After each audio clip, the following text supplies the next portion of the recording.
So I just came back. So it's not. I didn't just come back. I came back from the Mario movie like 3.5 hours ago. Maybe 3.5 hours ago. And that movie was really exhausting. I also didn't eat well, which didn't help. So I only just ate recently. I got some rest. The Mario movie was not great. The Mario movie was not great. I did not take away a very good experience from it. I just kind of like mentally checked out. Um, so we're gonna try not to talk about Mario very much. That movie was just not a very great experience. Um, yeah, I kind of just don't care about it. So first, let's try reading what Mute wrote. Let's start with Mute's analysis. As for season 5, I know there's some people who are like very heated about season 5. They're like, it's not that good, blah blah blah. I actually thought this episode was pretty okay in comparison to a lot of the stuff that we saw from like season 4, early season 4. Did season 5 come out early? No. There's literally two streaming portions. There is a streaming portion when it comes out on streaming, and then there is a TV portion. No, it did not come out early. It came out as scheduled. No, it did not come out early. Today was the day it was scheduled. And then in like I think it's like the 10th or the 13th. I think they moved it to the 13th. The 13th is when it's going to like officially air on TV. It was initially supposed to be the 10th. They pushed it to the 13th. And then right after on the 14th, we're going to get episode 2. So the schedule is a little fucky wucky, but no, it did not come out early. But as for episode 1 of season 5, I thought it was okay, frankly. Like I think the hate for it is really overblown. I think it was handled pretty well for what it was. It had a lot of issues where it's like, okay, like I could tell what they really wanted to do with it. Whether it be how they use the music or what they wanted to do. Unfortunately, just a lot of season 5's episode 1 was really stuck in like conceptual ideas. A lot of it wasn't like flushed out nearly as much as they clearly wanted to do. Like again, the way they used the music was conceptually a good idea. In execution, it wasn't very good. That being initially, the music is very literally childlike. They're literally using what's that instrument where it's let's look it up real quick. Childlike instrument. Like I just don't remember the name of it. I misspelled instrument. Of course I did. Xylophone. Yes, that's what they were. Or I think it's the xylophone.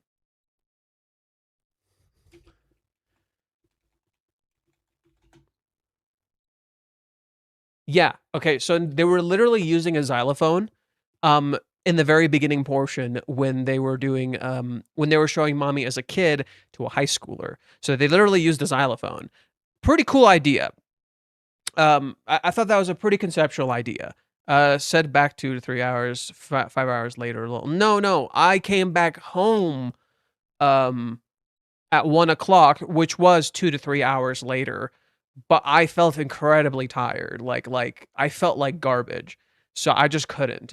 Both the Mario movie exhausted me. I hadn't eaten. I didn't have any food at the time, so like I just needed some rest. That's why it took so long. Like I guess it's somewhat my fault. Like I should have eaten breakfast or something, or I should have prepared something for myself, but unfortunately I didn't. So like I just ended up being a lot more tired than I should have been. I just needed a lot of rest. I just needed to sit down for a little bit, drink some water, feel some better. Speaking of which, I literally have water with me. Water. Yeah. Um. So yeah, like initially they were using like a xylophone in the early portions of Mommy's life. Then they kind of changed it to some other slightly more mature instrument around the time where she was like getting a little older. And then right after, when she has her entire falling out with her dad, it literally you literally hear it start to become synthetic, and it plays a part of the mommy rap. And then in the very end of it, like, or sorry, no, initially it's just synthetic and dark, right? Initially it's just synthetic and dark, and then afterwards, by the very end of it, it's literally playing the mommy rap, which is a very nihilistic song. It's literally a song about like fucking lying to yourself and like living a lie and playing a role constantly, which is literally what Mommy ultimately ends up doing. The song choices and how they chose to play the music conceptually, not in execution, conceptually was really fucking interesting because it was literally telling you Mommy's story, right? They were literally telling you Mommy's story with the music. Conceptually, great fucking idea. Execution, not so much, right? So I was just kind of like caught up in that. I'm just like, okay, that's a really cool idea, right? The way you're doing that, really cool fucking idea. How you did it wasn't so great because it just kind of ended up being repetitive and monotone and lacked layers. I feel like that's just kind of the issue with the anime. It's just like they just don't have time to put in layers. And I mean that from a visual sense, from a directing sense, from a musical sense, like every sense you could possibly imagine, it just doesn't have layers. Like, for example, the composition is very flat. The music is very single note. The directing style is literally like the characters literally barely move. Most of it is just pan ups. It's just literally panning up at the characters. Or when Mommy got slapped, they literally fucking keyframed her and like literally just slid her model to the fucking side. The anime just unfortunately is just very flat in a literal sense, in every possible sense you could possibly imagine. It's just very flat. However, when you can look past that and just accept the fact that it's been this way for a hot fucking minute, it's been this way for a hot fucking minute. When you can look past that and just see the fact that there is some good stuff in there, the episode ultimately becomes kind of decent. I felt the way they handled Mommy's story was pretty good. I felt the voice acting was incredible. I love the nuances of the voice acting. I love Aoi Yuki's direction. I love how they handled the Ruka portion. The Ruka portion actually looked a little cleaner than the Mommy portion for the most part, but just a little bit, not like something so drastic that you're like, what the fuck? No, it was just kind of okay for the most part. I in particular liked how they handled the Chizuru Mommy portions and how they depicted them. I think that was such a good fucking idea because there is so much little, like they don't nail it exactly like the manga, of course, they kind of can't, but there is some good little nuances like Chizuru's reactions to the things Mommy says, or how Chizuru retracts and her body language slightly changes. They do some good stuff with that. There are some portions they do actually genuinely good stuff with. And that's what I mean. Like, that's what I'm saying. It's like when you can look past those negative elements, it does really shine. The Mario movie's on the completely other fucking spectrum. It's just pretty colors. That's what the Mario movie is. The Mario movie is just, here's all this constant motion and action. Here's all these references. Here's nonstop movement. Here's awesome musical references. Here is cool visual direction. Here is some kind of cool ideas that we're never really gonna delve into. It's just constant fan service, and it ends up meaning fucking nothing for me. As someone who like you know what? This is what I said. This is what I said when I watched the movie I was watching. It was someone. This is what I said when I watched the Mario movie. It feels more like an Odyssey movie. Like it feels more like an Mario Odyssey movie than a Mario Galaxy movie. As someone who played Mario Galaxy growing up, as someone who played a decent amount of Mario growing up, as someone who also played Galaxy, this is a Galaxy movie. This is not a fucking. Sorry. This is a Odyssey movie. This is not a Galaxy movie. It just feels like Odyssey. The conceptual, like, yeah, they're going through space, sure, but the way they're doing it is literally just like Odyssey. It's an Odyssey movie. Even the very end of it is a reference to Odyssey. It's filled to the fucking brim with Odyssey references. The beginning portion has them going to the fucking pyramid. The pyramid that was introduced in Odyssey. The middle portion, they're doing a whole bunch of shit from Odyssey. The very end portion is, yeah, oh look, it's Bowser's planet, just like the before. It has the lava and all that, has all this bullshit, but it's all just Odyssey. And I'm just like, what the fuck? What the fuck? guys, I don't think you know what you're doing here. Like, and like so much of it is just so fucking contrived. Like, so much of the movie is just so fucking contrived for like no fucking reason. It's also just trying to also be Smash Brothers. It's literally also trying to be Smash Brothers, which is really fucking weird. Like, I'm just like, okay, like, I understand what you're trying to do, but it literally defeats the purpose of your sequel. I understand what you're trying to do. It defeats the purpose of your sequel, and it makes everything feel like a fucking TikTok reel where it's just constantly the same thing. Like, I was so mentally checked out by like the middle portion. Like, I remember when they got trapped on the dinosaur world, and I'm like, oh look, another Odyssey reference. I was just kind of starting to check out a little bit. I started getting sleepy and yawning, and I'm like, oh no. Oh no. Like, the entire movie, I'm waiting for something to start. I'm waiting for the movie to hook me the entire time. And I'm like, are we halfway through? Where are we? There's like no structural pacing. There's literally no fucking... This episode of Rent-A-Girlfriend that was a total fucking mess is better than the Mario movie. This episode of Rent-A-Girlfriend that was a total fucking mess is better than the Mario movie. Because it actually has something to say. I was waiting for the Mario movie to fucking do anything to hook me. I was waiting. I was constantly like, are we gonna... Where's the hook? Where's the part where I get excited? Okay. Oh, okay. It's like that song in the beginning of Mommy's Portion in the very beginning of the episode, where it's literally just playing the same tune over and over and over again, but it looks different. That's the entire Mario movie. It's literally doing the same thing, and then it just looks a little different. It's just over and over the same fucking thing. Every idea it has is stopped at a concept phase, right? Every idea it has is stopped at a concept phase. The entire movie is seemingly about parenting and being a good parent. And the movie just kind of like wobbles on that and just moves on with its life and doesn't really fucking care. You know, a lot of the movie is just like, there's no real resolution and stuff to this. Rosalina isn't a fucking character, which is baffling to me. Why the fuck is Rosalina not a character? Like, Galaxy is her game. Galaxy is her thing.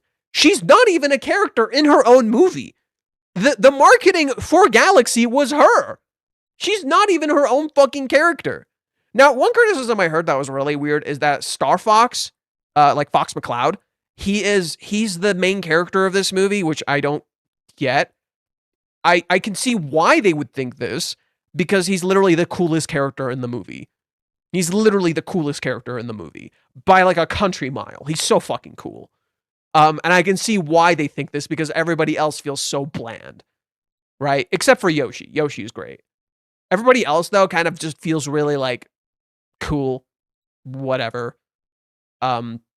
Princess Peach has like her entire interesting quest, but yeah, in that regard, now that I think about it, the movie feels more like a Peach movie than it ever did a Mario is just a plot MacGuffin to... He's literally just a plot device. He's just used to move the plot forward. So he's not really... He doesn't feel like a character. He's just moving the plot forward, and by the end of it, he just gets together with Peach, and I'm like, cool, whatever. Peach, it feels like her story. It feels like Peach's story, which is really weird because it's supposed to be Rosalina's story. And then they essentially devalue the entirety of Rosalina's story to being an important thing to Peach. Rosalina doesn't matter. She's just an important thing to Peach. Which is just like, okay, whatever. I don't know. As someone who played Galaxy growing up, this movie fucking sucks. I think even kids might like not love this movie that much. I think like even kids might like, there's some kids who absolutely will like this movie, but then there's a lot of kids who probably may not like this movie, especially if they've gotten to time to actually like learn and use their brain. I think if a child has had time to learn and use their brain, they might not like this movie very much. If a child has not had time to like use their brain and like think and process things, they might like this movie. Is more like a music box sound than a xylophone to me. I kind of heard a xylophone in there. You are somewhat correct. It is a very music box sound, but I absolutely heard a xylophone in there. I heard like a bing, bing, bing, bing, but like, yes, I do also hear a music box. It does kind of sound like a music box. I do. Okay, I can kind of somewhat agree to that, but I also somewhat heard a xylophone, you know? Because a xylophone does have like a similar tune to a music box, like to some degree. There is a similar tune to a music box. But yes, it does sound like a music box you just opened. So you go from like a music box or a xylophone to to like a slightly more adult tune. I don't remember the one in between. So there's essentially 4 of them. There's the first one, which is, you know, the music. We're gonna call it the music box because I think that's a good one. We're gonna call it. So the first one is kind of like a music box. It's literally childlike in nature, right? It's a childlike sound, very intentionally so. Then you go to the one where where she starts dating the dude, where she starts dating Toru, and that one I don't remember. I don't remember what that one sounds like. And then right after it starts playing darker synth music. And then afterwards it plays the mommy rap, which is all synthetic. And I think that's really cool. I think the music it plays in the synth part, in the first synth part, is literally the same tune from the beginning, but in synth. It's literally the same tune from the beginning of the episode, but now it's synth music. And I think that's a cool idea. Again, the episode is filled with so many cool ideas that stop at the conceptual point because they can't dig deep enough. It's really sad, honestly. In general, Mario won't be giving recommendations anymore. Won't be giving recommendations anymore, or you won't be. I don't know. Don't put me in the timeout for this, but I think Mario games are overrated. The IP, I mean. Oh no, Mario games are fantastic. I don't think you've played Mario games, but Mario games are fantastic.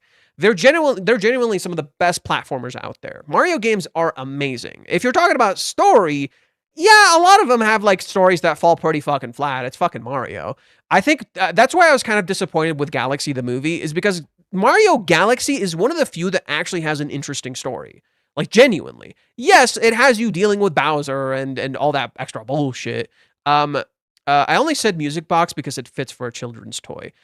Yeah, I personally hear a xylophone, but I like the music box idea, right? It's a music box, and it's a music box like motif, but it sounds like a xylophone to me. That's all I'm saying. I'm not saying you're wrong or anything. I think conceptually a music box is a good idea of way of labeling that one. Now I kind of want to hear what that other portion sounds like. I'm just gonna listen to it really quick. I want to hear what that other portion sounds like. Because I don't feel like I remember it very well. There's that other portion that I don't remember very well. Okay, it's gone. Okay. Let's okay. Here. Dun, dun. Oh, it's okay. Okay, it literally matures. It goes from a xylophone to a piano. They start playing piano. Oh shit. What a good idea. Piano is slightly older and more mature. A xylophone is just boom, boom, boom, boom, whereas a piano, you start using your fingers.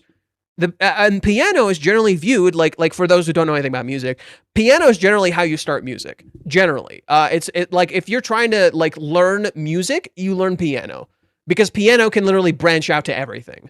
But it is kind of like a central instrument. So that's such a good idea. You go from a xylophone to a piano to synth music, right? Is there at any point do they use a I wonder if at any point do they use a violin? No, it's mostly piano.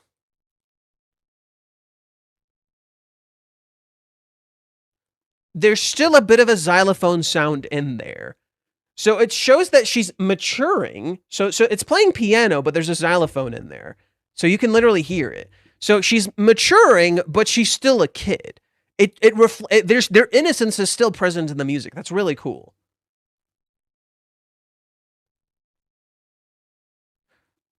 It starts playing guitar. Oh my god. Oh. So when mommy gets her fire lit, when she's excited, it starts playing guitar. So there's a 5th song. So there's the xylophone, there's the piano with the xylophone, then it starts playing guitar. And there's a violin. I was right. I was fucking right. I fucking knew it. There's a violin. There is a violin and a guitar. I fucking called it. I knew it. A violin is an incredibly mature instrument and is very, very fucking hard to use. It's an instrument that like is oftentimes very synonymous with liberation. That's usually what a violin is used for. So them using a violin with a guitar and literally, is there drums? Yes, there are drums. It's literally, they're playing all the musical instruments of liberation. They're playing all the musical instruments of revolution. Drums, guitar, violin, all of them are oftentimes synonymous with a form of revolution. That's such a good idea, and then you tear them all down. Okay.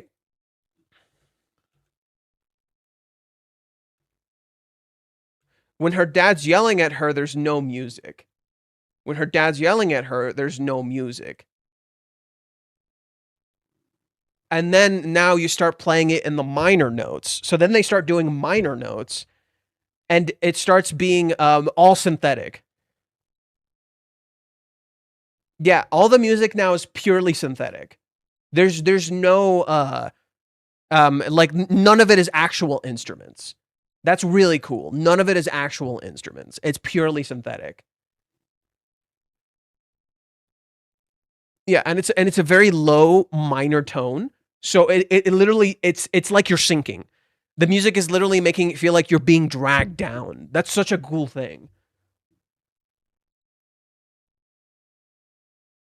Yeah, and then there's like this like weird choir in the background. So like I'm gonna play the choir for you.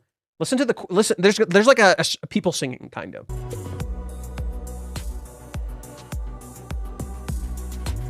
Do you hear them? There's literally a choir singing in the background. So it's creating a rising sound, but that's actually pulling you down. That's a cool idea. Conceptually, a pretty cool idea. You're literally being pulled down as the choir rises. Now it starts playing the mommy rap.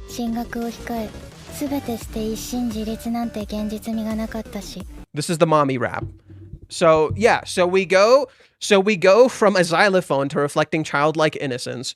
We go to a piano and a xylophone, reflecting a small bit of maturity, but not truly maturing. Then we transition to all the instruments of liberation and revolution.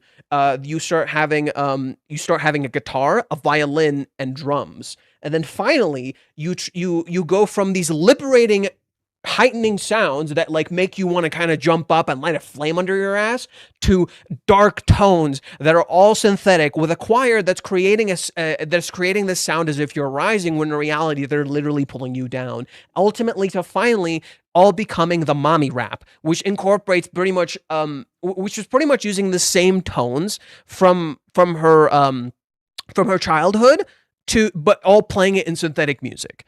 It's all just synthetic music that's stagnant. That's the big thing about the mommy rap that's really cool. It all just exists. It's rising and falling constantly. That's the cool thing about the mommy rap, is that it's a song that's constantly rising and falling, so it stays stagnant in many ways, reflecting mommy stagnation as a character. So they actually did a really cool idea with the music, right? If the songs had more layers to them, they would be so much cooler. But unfortunately, the songs end up lingering too long. That's kind of the problem with the music, is that it just lingers way too long. So no, I think the idea behind the music is sound. The idea and the storytelling behind the music is genuinely sound and super fucking interesting.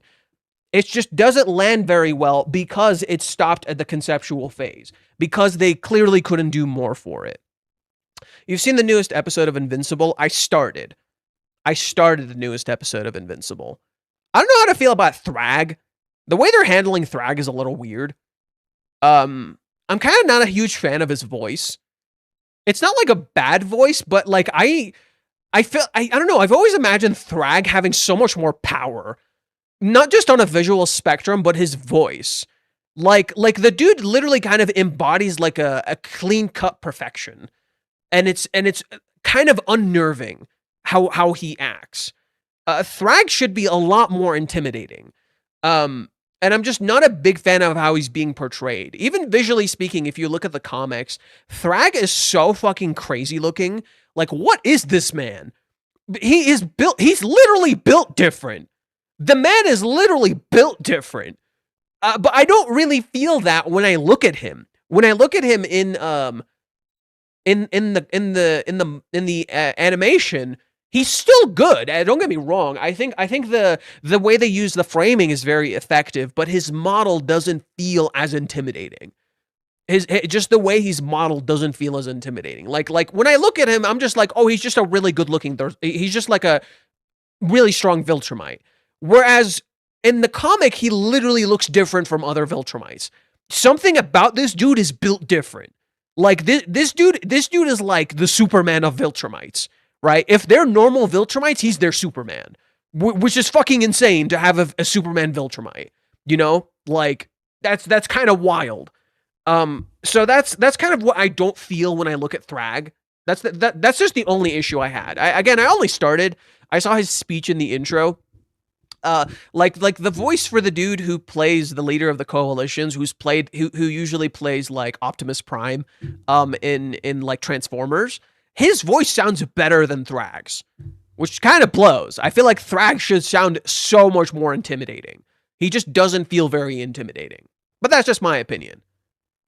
I do think Invincible is a good show. Dude, rewatching season 1. I started rewatching season 1 yesterday while I was doing some editing. And holy shit, season 1 is so much better than anything in the current seasons. Just on a visual and storytelling spectrum. Like on that spectrum, holy shit. There's animation, there's movement, the rewrites are effective, the facial expressions, the music choice, the way they do scenes. Oh my god, it's so good. And then you look at the current seasons, I'm like, it's good. It could literally be better. Damn it. Okay. So I said my fair share about this episode of Rent a Girlfriend. You check out my earlier stream. I had a lot to say regarding it. I'm even tempted to trim it down because I think we talked about a lot of like really interesting topics that are relevant to even current events, such as mommy literally becoming an abuser.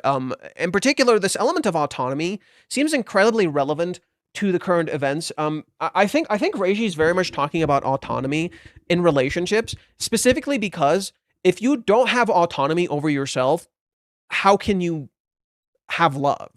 You know, how can you, if you cannot control yourself, if you do not have control over your life, how could you possibly have any form of relationship that's truly your own, right? If AI tells you how to live your life, if someone else tells you how to live your life, if your body is being controlled, if your home is not your own, if your own words are not your own, how can you possibly have a relationship and truly connect to another human being? Essentially, what Reiji is saying is, and what he's talking about, is that he's criticizing romance and how romance is depicted in a lot of anime and manga, because a lot of the times it's characters literally giving up something to be with someone else, rather than finding a healthy middle ground in a relationship where you can do something less, but not like literally lose it. So Reiji discussing autonomy in a relationship is already infinitely better than most romance manga and anime, specifically for that idea that you can't be in a relationship if you don't have autonomy. If you don't have autonomy over yourself, or the other person doesn't have autonomy, how could you possibly be in a relationship?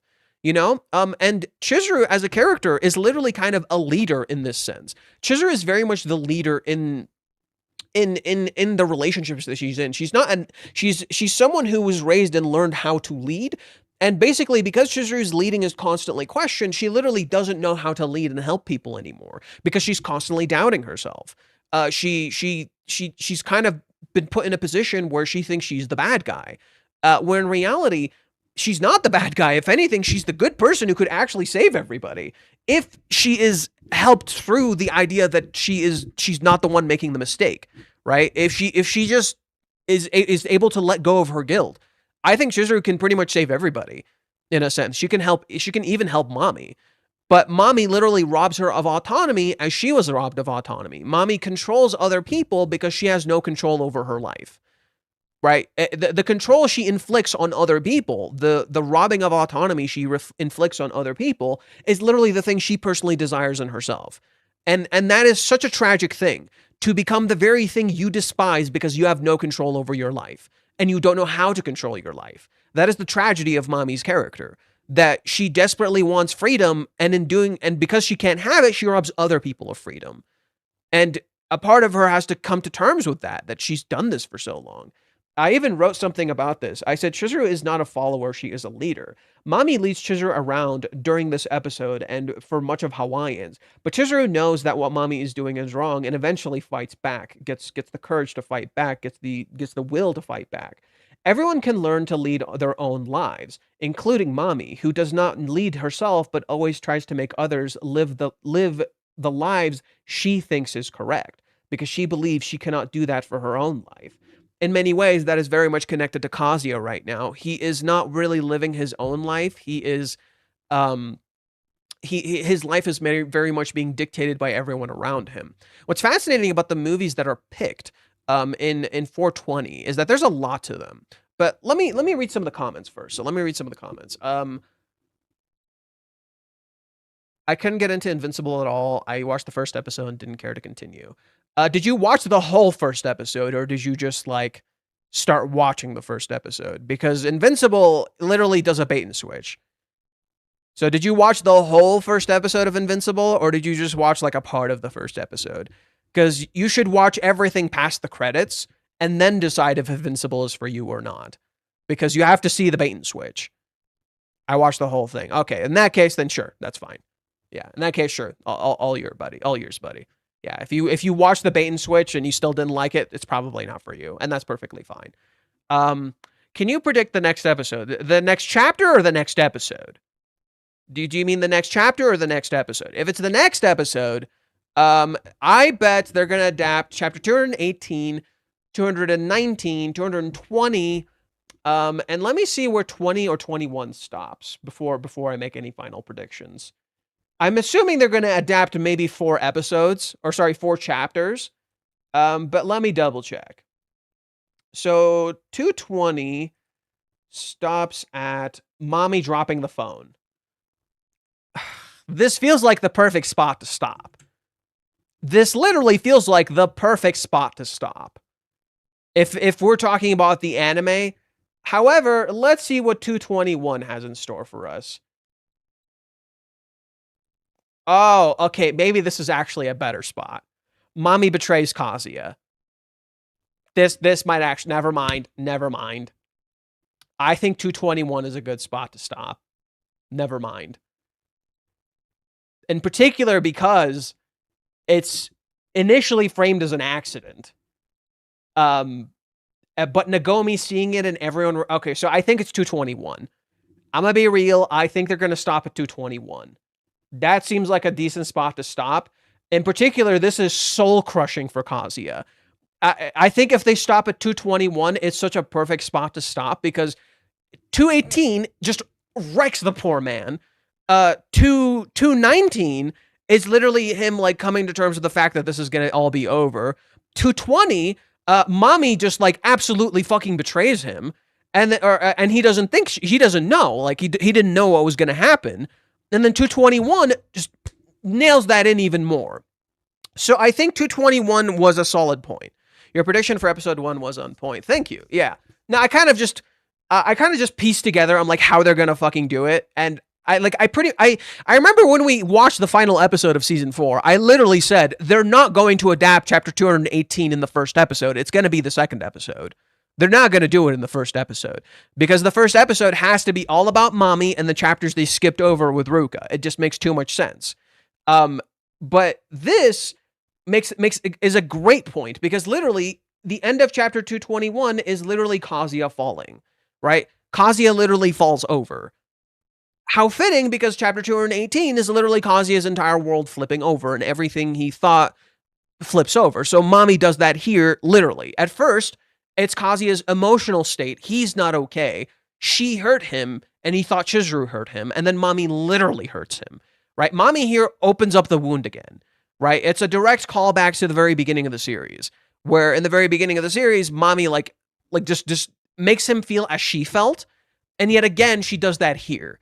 So in the very beginning of the series, Mommy is like, I'm already dating someone else as a form of spite to Kazuya for dating Chizuru, in turn making Kazuya feel as she felt, right? She thinks Kazuya did it on purpose. He didn't do it on purpose. She thought Kazuya intentionally showed up to the party to spite Mommy.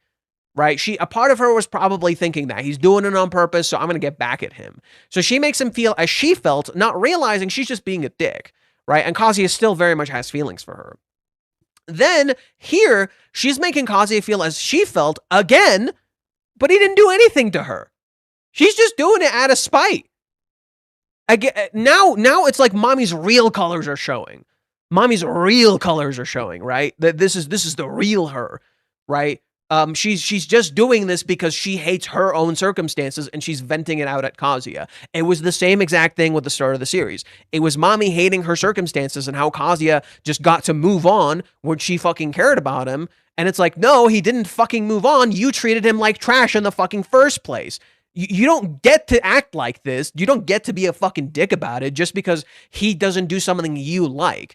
It literally reflects mommy's own lack of autonomy, even in the choices that she's making with Kazuya, right? She's trying to inflict pain on him because he moved on. So you're upset he didn't react the way you wanted him to. You're literally acting like your dad. That is the hypocrisy and the tragedy of mommy's character. So it ending at this point is literally fucking perfect. She robs Kazuya of all sense of autonomy and control and flips his world literally upside down. So to start with 218, where Kazuya literally loses physical control over his body and mind, right? His body, his mind, and his heart all turn on him, and he literally hates himself. And then mommy literally robs him of autonomy in his own life at the end of the chapter. Perfect bookend. Or sorry, at the end of the episode. Perfect bookend. So yeah, this is where it's going to end. Perfect bookend. Completely robs Kazuya and Chizuru of autonomy. In particular, goes after Kazuya and makes it feel like you know, just wrecks his entire whole life, right? She literally destroys him, right? The whole point of this is that mommy destroys him. If this is the case, the next episode would be 222, 23, 24, 25. What's 25? Oh, that's a good one. Oh, that's a good one. If they stop with Ruka in the episode after next episode, that would be a good one.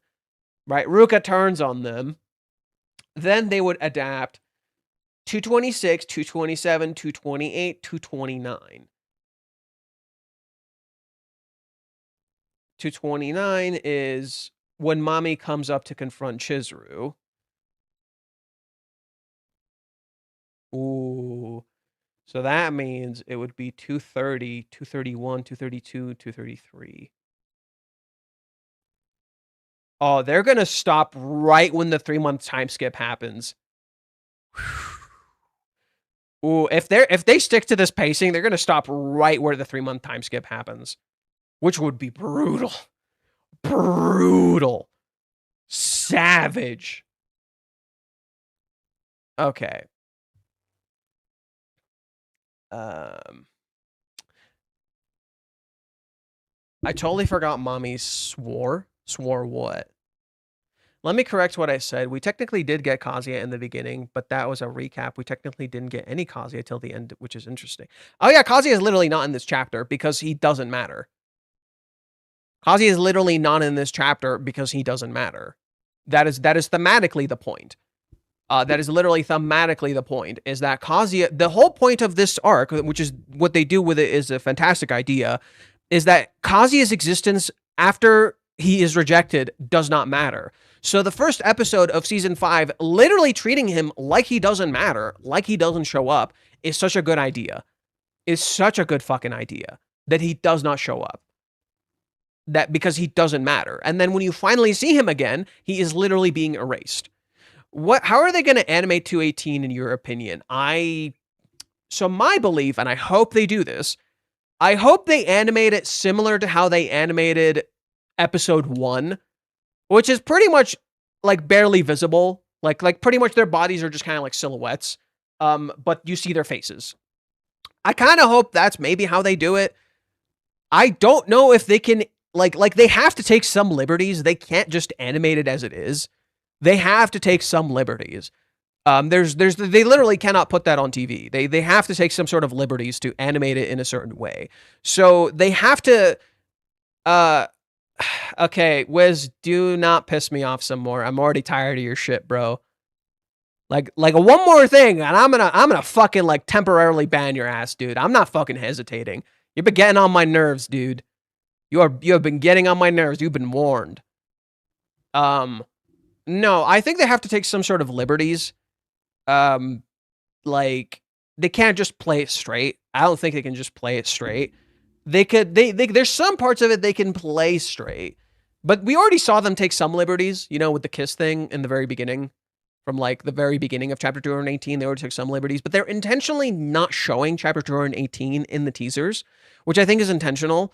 I think them literally not showing chapter 218 in the teasers is literally them kind of hinting this part is going to be important. We want to show it to you in the episode. We don't want to show it to you somewhere else. We only got a snippet of it in the trailer, right? The trailer only had like a snippet of it. It was the scene where Kazuya was crying. But that looked like it had some decent composition. So I think they're actually going to put in some effort. I'm pretty sure Reiji probably requested two things. Like, this is my opinion. I think if there was two things Reiji would have requested from the staff, it's two particular things. One, you have to do 218 justice. You have to do it correctly. You cannot fuck this chapter up. You fuck it up, you fuck up Kazuya's character. Right? You fuck up this chapter, you fuck up Kazuya's character. You have to do 218 at least semi-decently. Two, you have to nail the kiss. The kiss has to be fucking perfect. I'm dead serious. The kiss has to be fucking perfect. You cannot mess it up. You can't mess up the kiss. It has to be fucking perfect. So 218 and the kiss are like the two things they gotta fucking knock out of the park, in my opinion. So next episode, we'll see. You know, and we can finally move on with our lives. We can finally move on with our lives. Be like, yeah, it's finally, chapter 218 is over. It's finally been animated. I never have to wonder how they're going to animate it ever again. I never have to wonder how they're going to animate it ever again, because now I know. Now I know. Half the budget is going to the kiss. It fucking better. It fucking better. The internet will explode next week. It might not. I'm gonna be real. It might and it might not. I think anime fans will, their reaction will be fascinating. What I would really love is some sort of like actual like conflict and debating over the chapter instead of like people just ganging up on it. I think that would be really interesting. Instead of just people just ganging up on it, it would be so cool to see some people actually defend it. Like, I would really love to see that. I would like to see some people actually try to defend chapter 218. I think that would be incredibly refreshing. And while I know there's some people like Briff or some people in the Spanish community who will defend this chapter to the fucking death, I know the anime community can be significantly louder and much more obnoxious and much more childlike about certain things like this. Even some mature people will look at this in a very stupid fucking way. So my biggest hope, honestly, is that some people will actually try to defend this chapter and like actually try to see what the chapter is saying. I highly doubt it. It's definitely going to lean into NTR, absolutely. Even though the chapter is literally a criticism of NTR, like straight up. Reiji even spells it out later, but we'll see. There's definitely going to be memes. I mean, the memes are already in the anime community. I still see memes even now, right? I still see memes even now. It's definitely going to be memed. It's definitely going to be shat on. That's just an inevitability. That is just going to happen. What I'm saying is I hope there are some people who actually try to talk about this chapter in a meaningful way. Now, maybe it's a blind hope. Maybe it's stupid to think like this, but I want to believe, you know, I kind of want to believe there's going to be some people who actually want to actually engage for 2 fucking seconds and not turn off their brain and go stupid monkey mode, because we will have a lot of those. That is inevitable. We will have a lot of stupid monkey brain people. But I would like to see not stupid monkey brain people. If anything, I thought it would be anime like Domestic Girlfriend when main character and female character did the deed and only defend the next episode. Yeah, well, don't feel like you have to put yourself on the spot, but all I'm saying is I would like to see people who are not here necessarily, you know, just people who are different spectrums try to actually engage and defend the episode.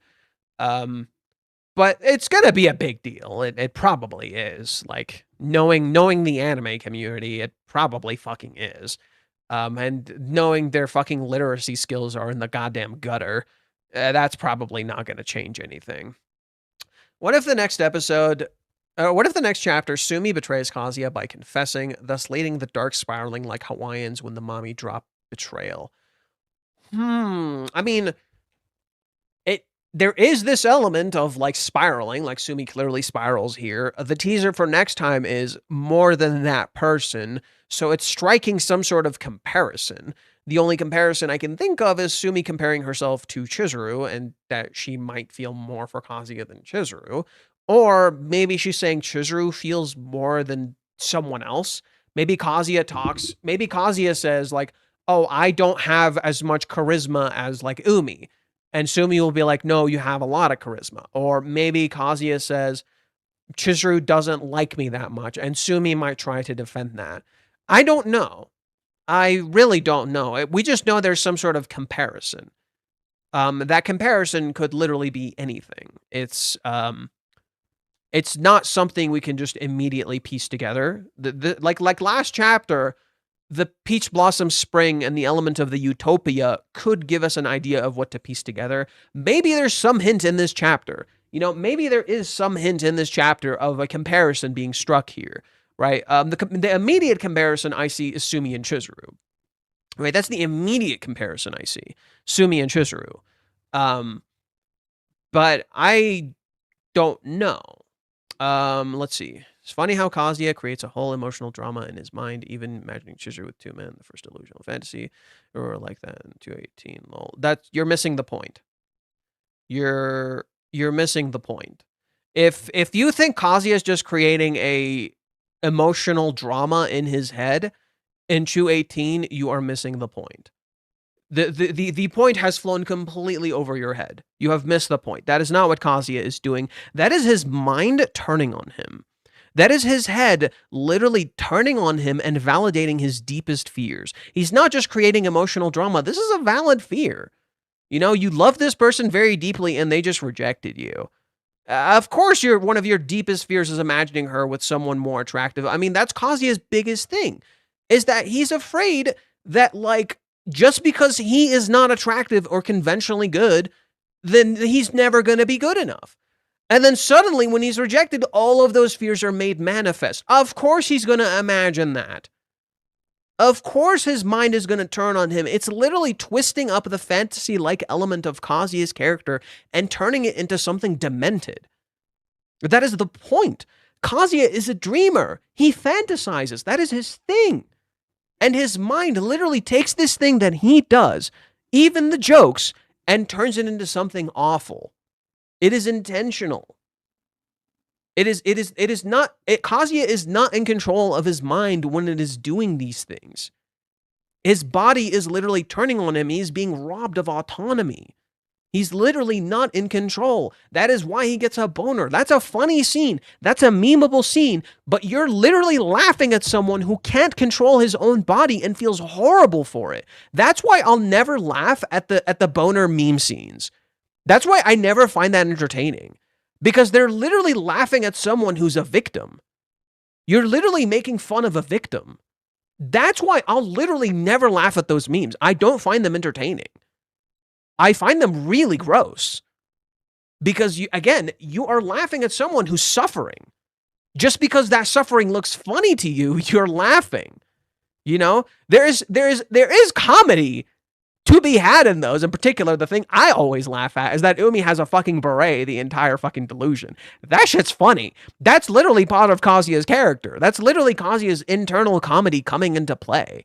In this horrible delusion, even in this horrible, fucked up situation he is going through, his mind still finds something to laugh about. And I think that's so charming. Like, you even see Kazuya's charm even in that moment. That Umi wears the stupid beret the whole fucking time. That's hilarious. That's so fucking funny. But laughing at Kazuya for getting a goddamn boner because he's not in control of his body and he hates himself for it? That's awful. And the shouting of NTR, NTR is just bleh. Bleh. Unfortunately, that's what's gonna happen because the internet's stupid. And Reiji's about to tell you the internet's stupid. I hope when Reiji pulls the fast one here and like flips the whole script on its head and shows everybody how fucking stupid they are. Oh man, I am gonna be here to cheer. I am gonna be here cheering when Reiji pulls the fucking script and he's like, Chizuru is awesome. The way you judge Kazuya is fucking terrible. You're all horrible human beings. Dude, I'm gonna cheer. I'd be like, this is my goat. All of you can suck my wee-wee. All of you who said Reiji hates Kazuya, here's Reiji like defending Kazuya after showing you that yes, he could be bad too. Ooh, I'm all here for it. When Chizuru defends Kazuya from himself, ooh. When Chizuru is there for him, ooh. Hell yes, brother. The question is, why do you always imagine Kazuya as the guy with the basketball cap? What?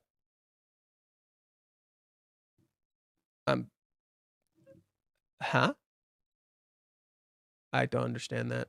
Kazuya ain't the only one that went through that too. This kind of thing happens more often than people think. Of course it does. I imagined it too. When I had a shitty breakup, I imagined it too. You know? But with Kazuya, it's like a deeper, horrible pain.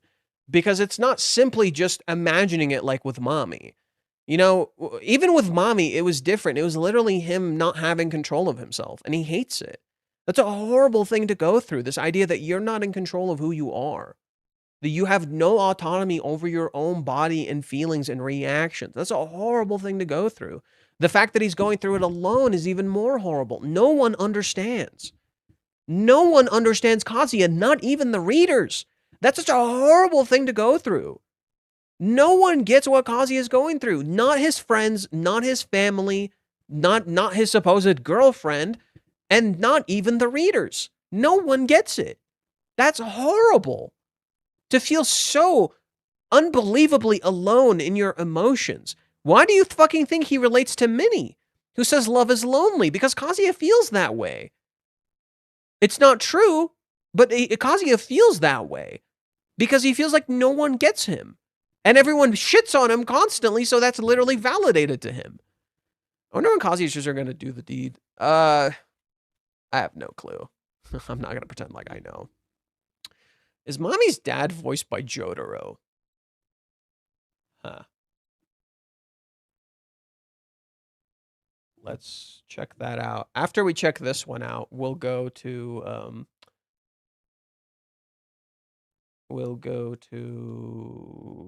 read Mute's post and then read Reddit.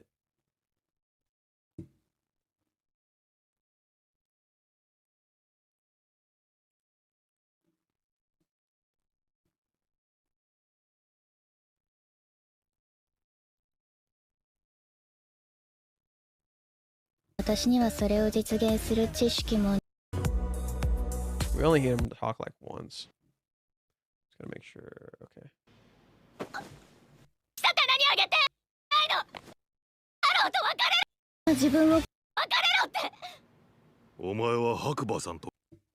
He sounds like Jotaro. I don't know if he is.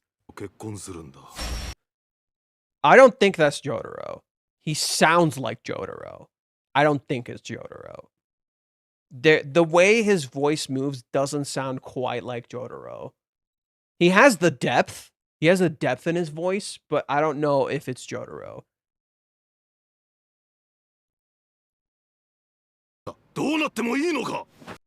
No, that doesn't sound like Jotaro. There's a depth to his voice, but it's not Jotaro. Yeah, there's absolutely a depth to his voice, but I don't think it's Jotaro.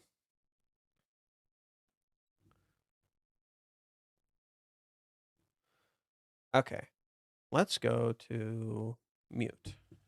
Oh my god, why is everybody in their mother fucking... What the hell's going on? Okay, let's move this here. What's happening? Why are there a bunch of people trying to talk to me? Are you talking to me? Oh my god. Why are you talking to me? Oh my god. Oh, it's just one person.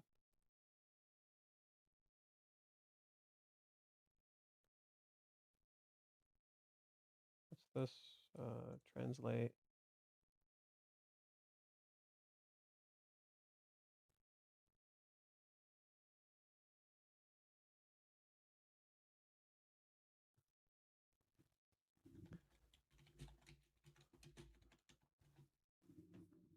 Okay. That's a bummer that would have been epic because Chizuru's grandpa is voiced by Frieza. What? That's a what? What? I'm just like, what? Here, let's go Rent a Girlfriend, season 5. We'll check uh,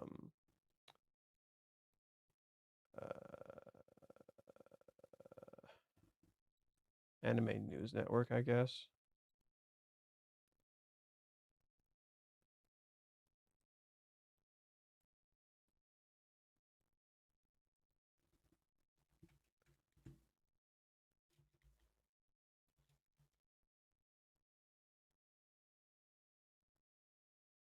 Is this the right place? Maybe my anime list.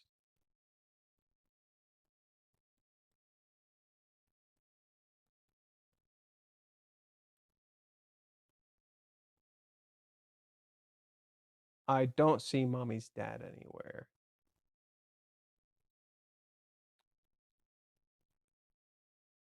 Yeah, I don't see him listed anywhere. I don't know. If you want to check it, ask someone.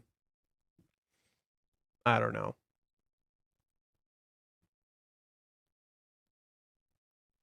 We should watch a hate video when 218 drops as addition to the reaction to the iconic moment.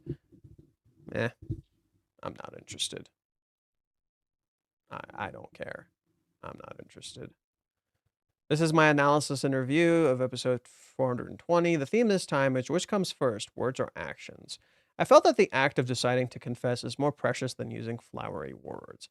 The expression that because the users are silent, they're all because the expression that because the users are all silent, they all look like Sumi, socially awkward, and that the library is a paradise for such people is probably an expression of Kazuya's immaturity and biased thinking, but it is a dangerous expression in modern times.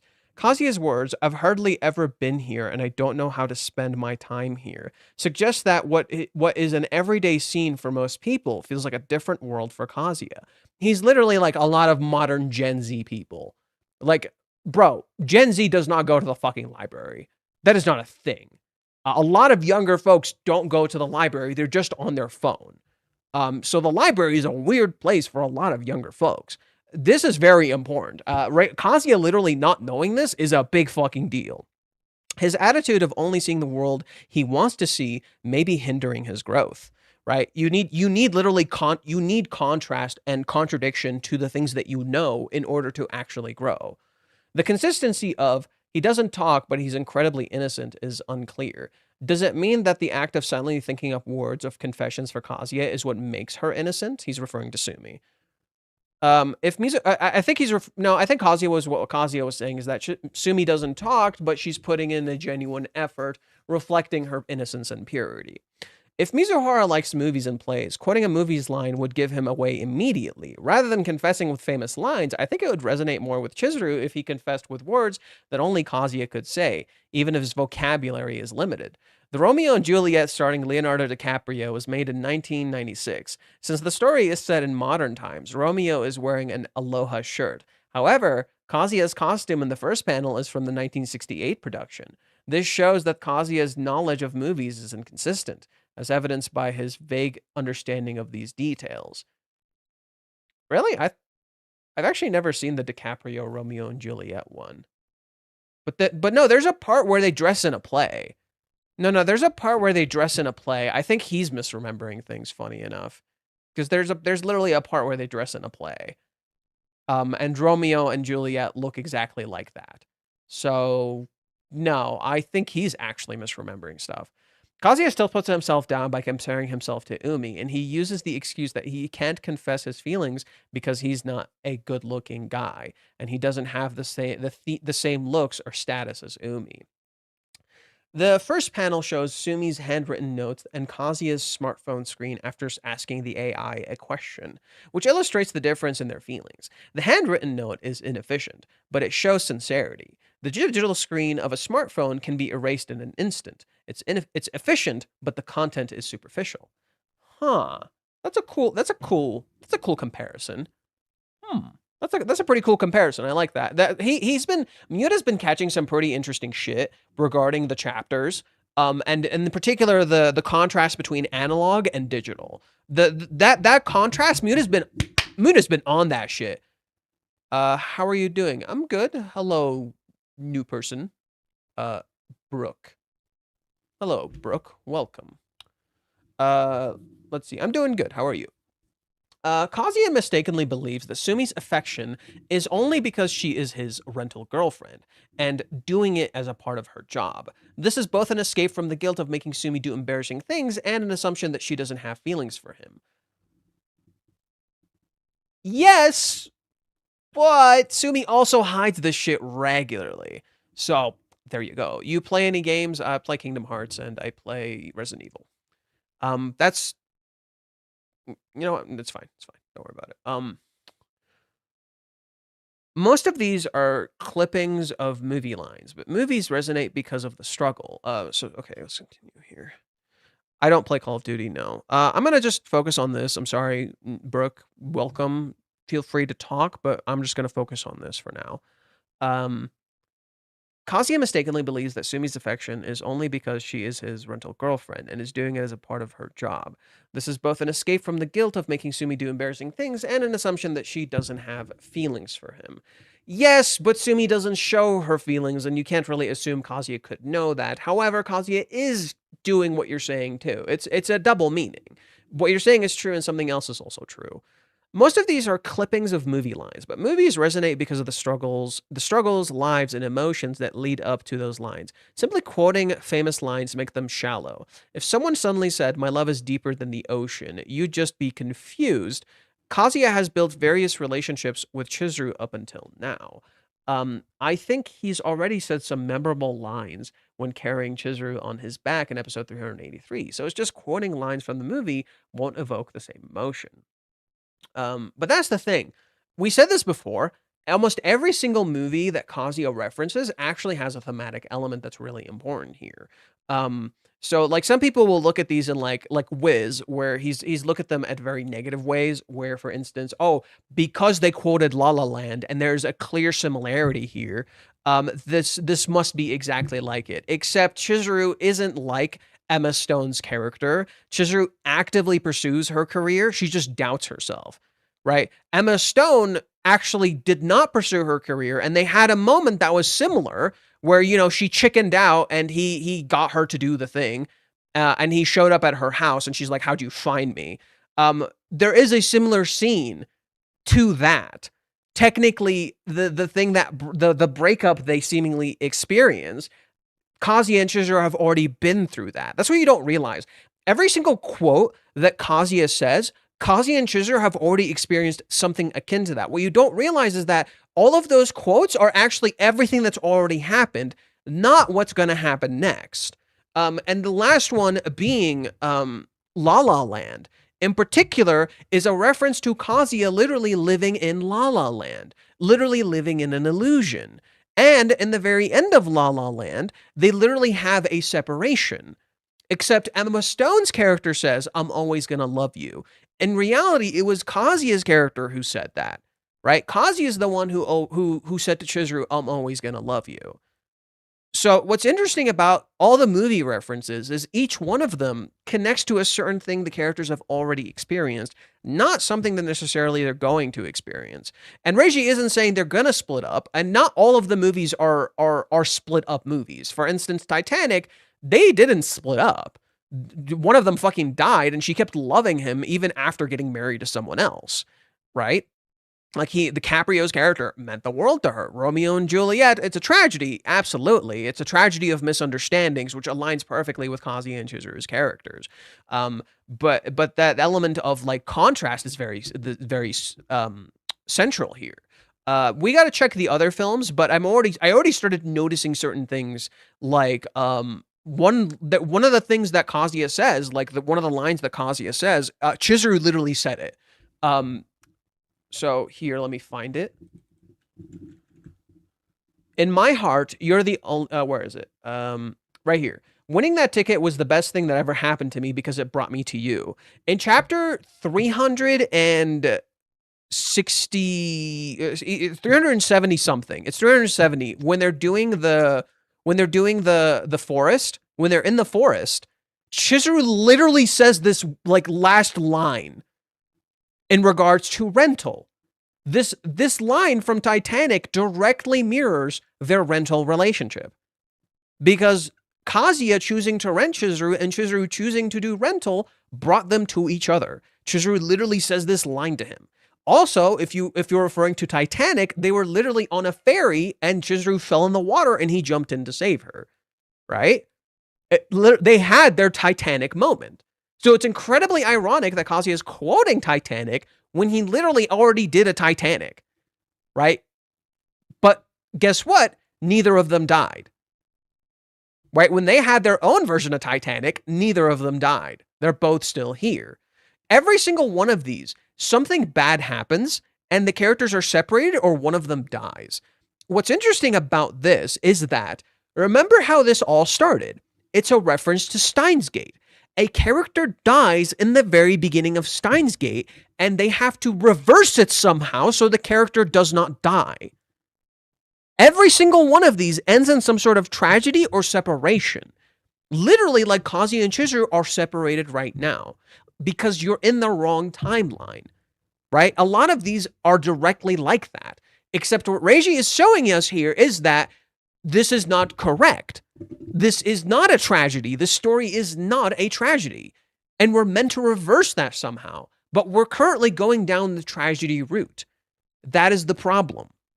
The problem is that we're literally currently going down the tragedy route. We must find a way to reverse this. You cannot let your life be a tragedy, right? In particular, I think La La Land being the last reference is pretty important because La La Land is about why dreams aren't easy. Right, that's a big theme of La La Land. That's why it's called La La Land, a dream. You're in La La Land. Get it? La La Land is literally about the difficulty of making dreams come true. How dreams are not easy and how it can become incredibly easy to give up on your dreams. Kazuya, in many ways right now, is doing exactly like Ryan Gosling's character was doing, right? He, in many ways, is trying to do all of these things to become this other thing that he is not. Right? But the world is constantly challenging him, unlike Ryan Gosling's character, right? I think with Ryan Gosling's character, like, his thing is that, like, he gave up on his dreams because it's easier to. Kazuya is not quite this character. Kazuya is a dreamer, right? Kazuya is a dreamer, and while he's losing his dreams, he needs to be reminded of them. He needs to be reminded of who he is, right? So he's literally in the process of losing himself exactly like Ryan Gosling's character, right? But the thing is that Chizuru won't give up on him, right? I think that's going to be a big difference between her and Emma Stone's character. Chizuru would not give up on him, right? Chizuru would actually try to, like, get him through it, try to help him, because that's the one thing she wants to do. And in reality, they share a lot more in common than they could have possibly ever realized. So, yeah, I would have to rewatch La La Land, but there is that connection that's very fitting and interesting in that regard. And no, Chizuru is not going to go marry someone else, right? That is the fear of La La Land. That is the fear La La Land is putting in your head. In reality, La La Land is actually more fitting for Sumi's character. That's what's fascinating about it, right? Sumi and Kazuya and Mami and Ruka are all living in La La Land. Minnie is living in La La Land, but Chizuru isn't. And I think that's the difference. It's like, you're literally, this is the contrast between fiction and reality. And I think that is very central here. Even though the words might have seemed superficial, they seem to have a strong impact on Sumi-chan, and it would be dangerous if Kazuya were to consider this a success. Chizuru and Sumi-chan have different levels of knowledge about movies, so it's questionable whether the constellation was a success for Kazuya. Okay, let's try to translate that again.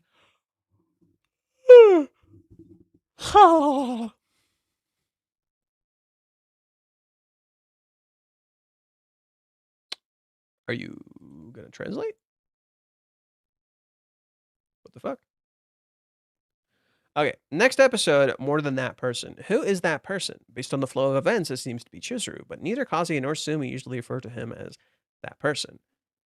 No, Sumi and Kazuya do. Sumi doesn't know. Sumi knows who Kazuya loves as Chizuru, but she's always referred to her as that person, which is really fitting because how does Umi refer to Chizuru? Or sorry, how does Umi refer to Kazuya and how does Chizuru refer to Kazuya? That person. They intentionally don't say that person's name because if saying that person's name makes it a reality. So, Kazuya not saying who Chizuru is to Sumi, even though Sumi knows exactly who he's fucking talking about as a direct parallel to Umi, and Sumi not saying Chizuru's name, even though she knows exactly who he's referring to. Again, direct parallel. So that person is definitely Chizuru, right? That person is definitely Chizuru. They literally refer to her like that. Chizuru would probably refer to Kazuya as that person, but will Chizuru have that role to play? Chizuru could come back to, right? Chizuru could come back to and call Kazuya that person. I think that would be interesting. But it'd be cool if Kazuya says that this time. So what is this? Episode sparked mixed reactions. Some felt about Sumi's reaction indicated a more comical tone. Others felt it was merely a filler episode filled with cinematic dialogue. However, to me, this episode seems to be trying to convey something important. Oh my lord. How the fuck am I supposed to read this? It's not even zooming in. It's not even zooming in. Yeah, so there is a parallel to things Kazuya has said in the past, absolutely. She spends all her life cheering up loser like me and having... Yeah, so Kazuya's already had the perfect confession. He doesn't need to confess again. I don't think it was a filler episode, but I'm sure some people felt there were too many pages dedicated to memorable quotes. I guess I can download it and zoom in. Zoom in, but I'll download it and zoom in.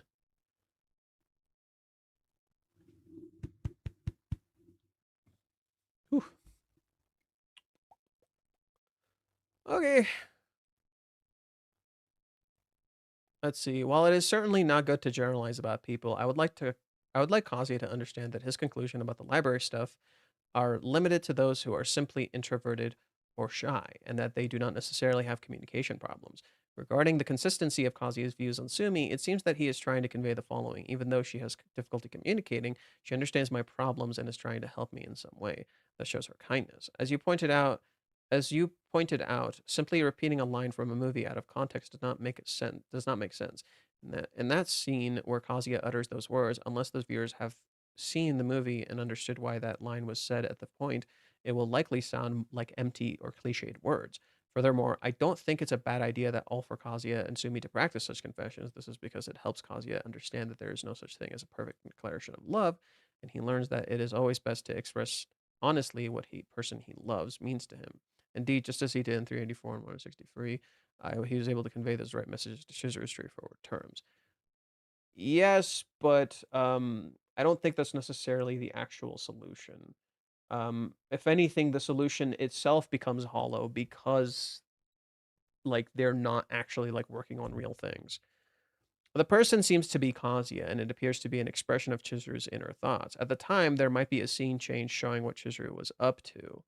The Sumi arc might be ending this time and a little bit next time. There were many scenes where Kazuya was worried about this time, saying we only have 2 hours. They already burned through an hour, but they still have another hour left. So there's still a lot of time to go through. They already burned through an hour, but there should be still another hour left. So there should still be more to come. I still think there's more to come with the Sumi portions. I don't think it's over just yet.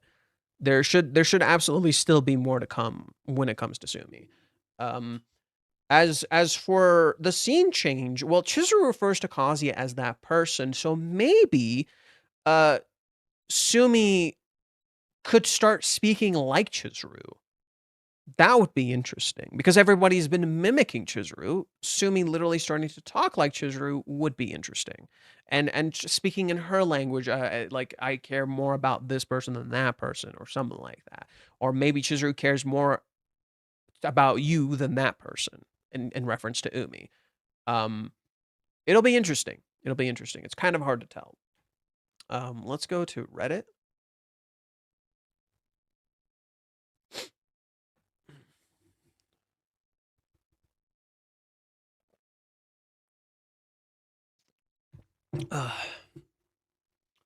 Or maybe Sumi remembers the talk of Chizuru in her birthday. Well, yeah, she already did. She already did. So why is that central? You know, so much of the current story is central to, like, so much of this chapter is central to the idea of paradise, because literally Kazuya and Sumi are living in their own little paradise. You know, so that idea is incredibly fitting for the chapter. Why is that idea of more of a comparison more than another person central to next chapter?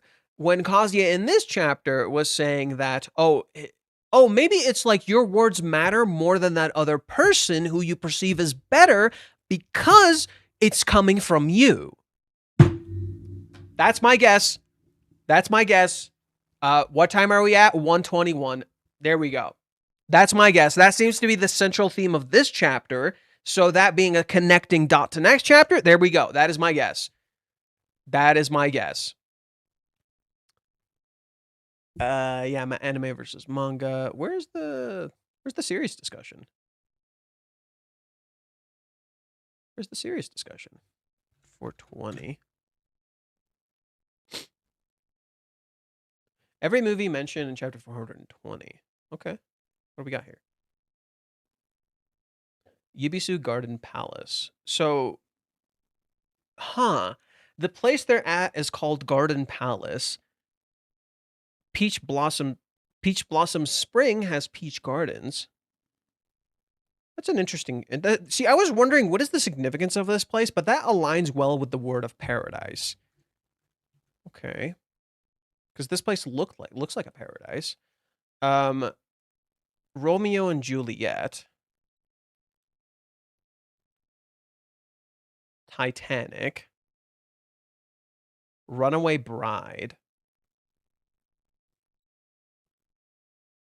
Forrest Gump, The Notebook, Bridget Jones' Diary. This one's interesting. All women keep score, only the great ones put it in writing. Damn, that's kind of, wow, that's so superficial. Uncensored, uninhibited, unmarried. Oh, jeez. Oh, jeez.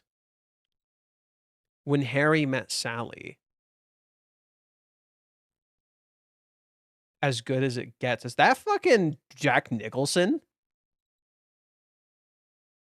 What the fuck? Jerry Maguire. Tom Cruise. You've Got Mail. Tom Hanks again. Hitch. I feel like I've seen Hitch, but I don't remember it. Pride and Prejudice. Again, Reggie fucking hates this movie. Amelie. I've seen posters of this movie, but I've never seen it. And La La Land, of course.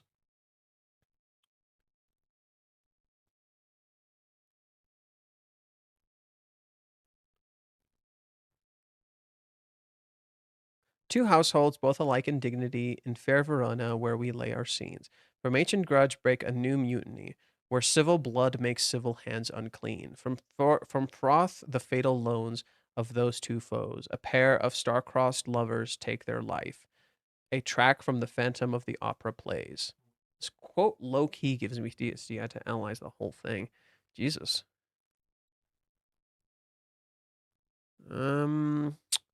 Maybe I'll save this so we can look at it later, but it is interesting. Serious discussion. I don't know if this has been asked yet, but why does Reiji hate Pride and Prejudice? Just curious.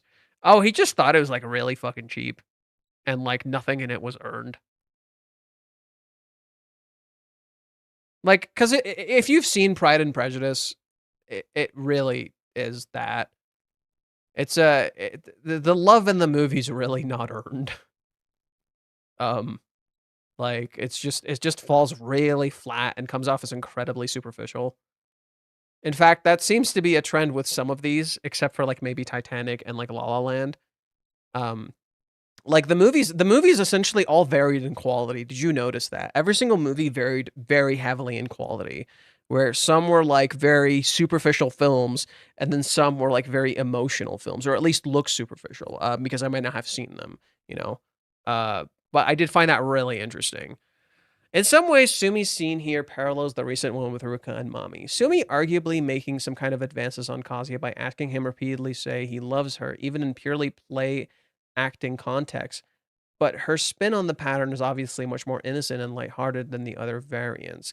I imagine the more relaxed, lower stakes nature of this scene is partially a breather after some of the emotional intensity of recent chapters. I think it also serves as a reflection of the fact that Kazuya and Sumi don't have unfinished business in some way. They absolutely have unfinished business. Omega unfinished business. Excuse me? They absolutely fucking do. They hard do. Right? Sumi has not cleared up her feelings for him whatsoever, and he doesn't know shit about how she feels. And he has unfinished business with her too, that he doesn't cherish her nearly as much as she seemingly cherishes him.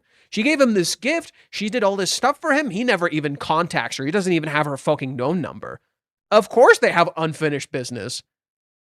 100%. They literally don't matter in each other's lives, yet seemingly contact each other when they fucking care to. That's bullshit. That's all unfinished business. That is as messy as it gets. I think it also serves. Okay. The recent events with Ruka and Mami have been downstream of there being unresolved issues that Kazuya hasn't completely dealt with. But Kazuya has long been much more upfront with Sumi, and so she knows where she stands and doesn't have the same impulse to try to take advantage of him. I guess in that sense there is a parallel to Umi, and yet Sumi is taking advantage of him. So that's not necessarily true. Sumi absolutely has unresolved issues for Kazuya as a contrast to Umi. So no, they absolutely have unresolved issues because Kazuya can't know what she's thinking, but she keeps indicating some sort of interest in him while framing it as if she's being his friend. So her intentions aren't really clear, and they actually make Kazuya feel a little worse in some aspects. As for the content of Sumi's advice, no one, including Kazuya, thinks he's going to actually go up to Chizuru and pinch the confession line from Titanic. But the value of the exercise is as a springboard, so that as Kazuya continues thinking things through, he has a better idea of an angle of approach he wants to take. This is similar to the approach that Sumi took with her advice for the cheer update, and I think it demonstrates why she's so well positioned to give advice to Kazuya.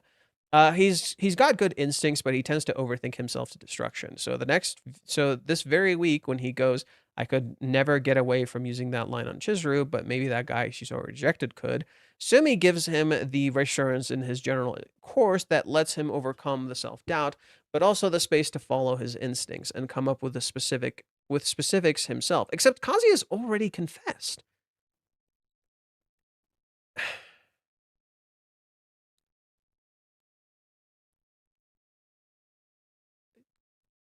There's just a problem with this. The confession is not the point. What Kazuya actually needs to resolve is not to confess or say all of these lines, because he's just saying lines. He's not actually saying his feelings. This is the illusion of practice. That's what this is. This chapter is like the illusion of knowledge. It's giving you the indication he's practicing. He's not. He's not actually practicing putting his feelings out there. He's practicing saying a script. Saying a script is not the same as actually sharing your fucking feelings. It can be a window to your feelings, but it is not the same. Absolutely fucking not. So this doesn't do anything that you think it does. By contrast, Minnie gives her advice much more forcefully and authoritatively, with the result that she ends up kind of steamrolling Kazuya's interpretation of events with her own. Interestingly, I think Sumi is much more able than Minnie to give Kazuya helpful advice. I think the opposite is true about Chizuru. Minnie's forcefulness is about to push back on Chizuru's natural tendencies towards forming preconceptions and clinging onto them stubbornly. Considering the debate they had in the recent scenes, or the scene that they had back in the previous, are you implying Minnie's approach works for Chizuru? Because it fucking doesn't. If anything, it made Chizuru retreat more. No. Chizuru's trying to open up, and Minnie literally made her retreat. I feel like you've completely misread that scene. Minnie's approach literally made Chizuru retreat. Whereas with Kazuya, she literally deleted his opinion in favor of her own. Whereas Chizuru doesn't like Minnie's opinion, so she literally retreats more. It's the total opposite. Minnie's approach literally doesn't work for Chizuru at all. Conversely, we saw on Chizuru's birthday, Sumi's light touch and reassuring approach is two hands off to meaningfully help her solve the question she's struggling with. Except Sumi did actually help her. Sumi did the one thing Minnie could have never done. Tell her you're doing good. That's all Chizuru fucking needs. She just needed some fucking reassurance, dude. No, Sumi's approach on the birthday was perfect. Actual fucking perfection. She did the one thing she needed to do. Put herself to the side. Tell Chizuru she's doing good. Because she is. And it did help. Chizuru did feel better. It actually made Chizuru move forward. It let Chizuru be a little more selfish. And then Minnie got her claws into this bullshit. And then it immediately made Chizuru fucking doubt herself. Every time Minnie acts, it makes things worse. Every time Sumi acts with Chizuru, it improves things.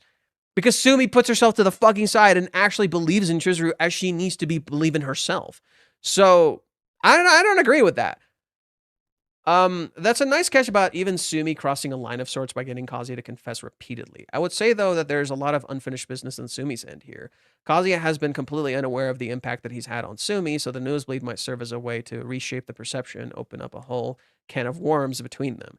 That's a fair point, yeah. Me thinking when I wrote the original comment was that Sumi had essentially made her peace with the fact that Kazuya's heart says somebody else, but you're also right, there's also never even disclosed to him that she had an interest in him in the first place. That's literally the fucking problem. Sumi is doing this with a false pretense. So there is a massive can of worms that okay, could you argue Sumi's not actually helping Kazuya because she has feelings for him? In that same way, that exact issue could literally be applied to Minnie. Because Minnie seemingly has feelings for Kazuya, so how could you trust Minnie's advice? If she seemingly has feelings for him, she could be sabotaging him. Couldn't you say the same thing for Sumi? Couldn't Sumi technically be sabotaging him? Whether she means to or not? I like the idea that Minnie is better for advising Chizuru, even if she's got some wacky ideas about things, if only because she's willing to butt heads with Chizuru when she's being stubborn or obtuse. Minnie's been our main conduit for Chizuru since Kazuya moved out, so it's an interesting dynamic to watch. I just really disagree with that because Chizuru is literally trying to be vulnerable, and Minnie is abusing that vulnerability. So here, let me pull it up. I wrote about this. No, it should be here.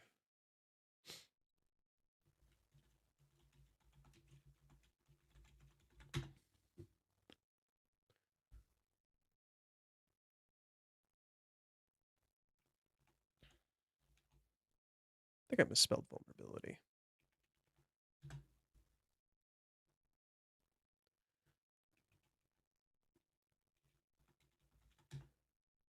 There we go. Spelled it correctly this time.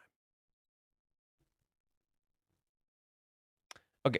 Chizuru was afraid of showing her emotions prior to the date, willfully turning to the shadows in fear of the vulnerability she felt. But right afterwards, she attempts to tell him. She shows herself. She continues to keep putting in that unseen effort in the date, addressing her issues. In simple terms, Chizuru is trying to take her mask off while Kazuya wants to find a new mask that will give him the solution he desires. Is this or is this not true? right? Kazuya is absolutely searching for a new mask to put on that will solve his fucking problems magically, whereas Chizuru is literally trying to take her mask off. Okay? These run counter to one another, as Chizuru does not realize Kazuya is walling up, while Kazuya does not realize Chizuru is trying to take off the iron. Minnie literally says to Kazuya constantly, Chizuru keeps up the Iron Lady act. She's literally fucking not. She openly said this to Minnie that she's not. She literally said, I don't know what the fuck I'm doing. And Minnie is just like, nope, Chizuru must be putting her mask on like a stupid fucking idiot. This brings us to the central issue at hand. Minnie is abusing Chizuru's attempts to be vulnerable, just as Kazuya is by sharing all of this information with everyone else. While Kazuya's masks are literally being abused by Mami, Ruka, and Minnie, as Chizuru once was in the past. Mami literally abused Chizuru's mask, so did Ruka, and so does Minnie. The masks are the issue.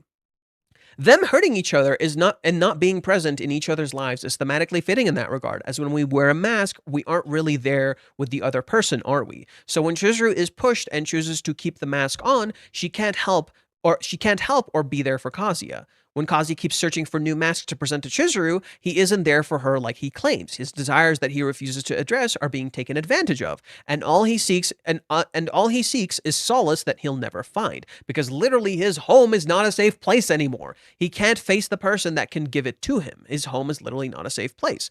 Reishi is writing how we all harm each other in our blind pursuit of what we think we desire, when we don't reflect carefully on why we are doing what we are doing. This is why Sayuri's words return in chapter 414. The only honest thing about life is facing and reflecting on those hard choices. The ending of La La Land, though, kind of mirrors Chizuru and Kazuya, except that already happened. And Reishi's literally saying, we are in the bad ending, and that is not where we are going. Because where did this all start? The reference to Steins Gate, which starts with a bad ending that you have to fucking reverse. Jesus Christ. Jesus Christ. It's right there. Reishi's already spelled it out for you. We're literally in the wrong timeline. We have to fix this. This is not La La Land. It just looks like La La Land. It doesn't need to be La La Land. That's what Reishi is saying. Reishi is nodding to the fact that Kazuya and Sumi are in La La Land. That Minnie and Ruka and Mami are all in La La Land. They're all trapped in their own fucking delusions. They're all trapped in their own little fantasy and dreams. And they gotta escape this to truly start living. That is the true meaning of these references. That is the intent behind that reference to La La Land, because that already technically happened. Right? Doesn't it literally look like Chizuru is picking her career over Kazuya? Is that not what this looks like? When in reality, that's literally not the case. In reality, that's literally not the case. In contrast, isn't Kazuya doing exactly what Ryan Gosling's character is doing? He's literally trying to progress and become this perfect, amazing dude so Chizuru would like him, and then you have that entire scene in La La Land where both characters sit down together, and Emma Stone's character calls Ryan Gosling's character out for his bullshit. She's like, I never asked you to do this. And he's like, I was doing this all for you. And she's like, is this for you? You're fucking lying. You wanted to make a jazz club. He's like, well, nobody likes a jazz club. Nobody's serious about jazz. And he's like, you don't even like jazz. She's like, no, but I started liking jazz because of you. You stupid fucking idiot. They have this conflict that these two have yet to have. And they had a fundamental misunderstanding of their relationship. However, this isn't Reishi saying this is going to play out like La La Land.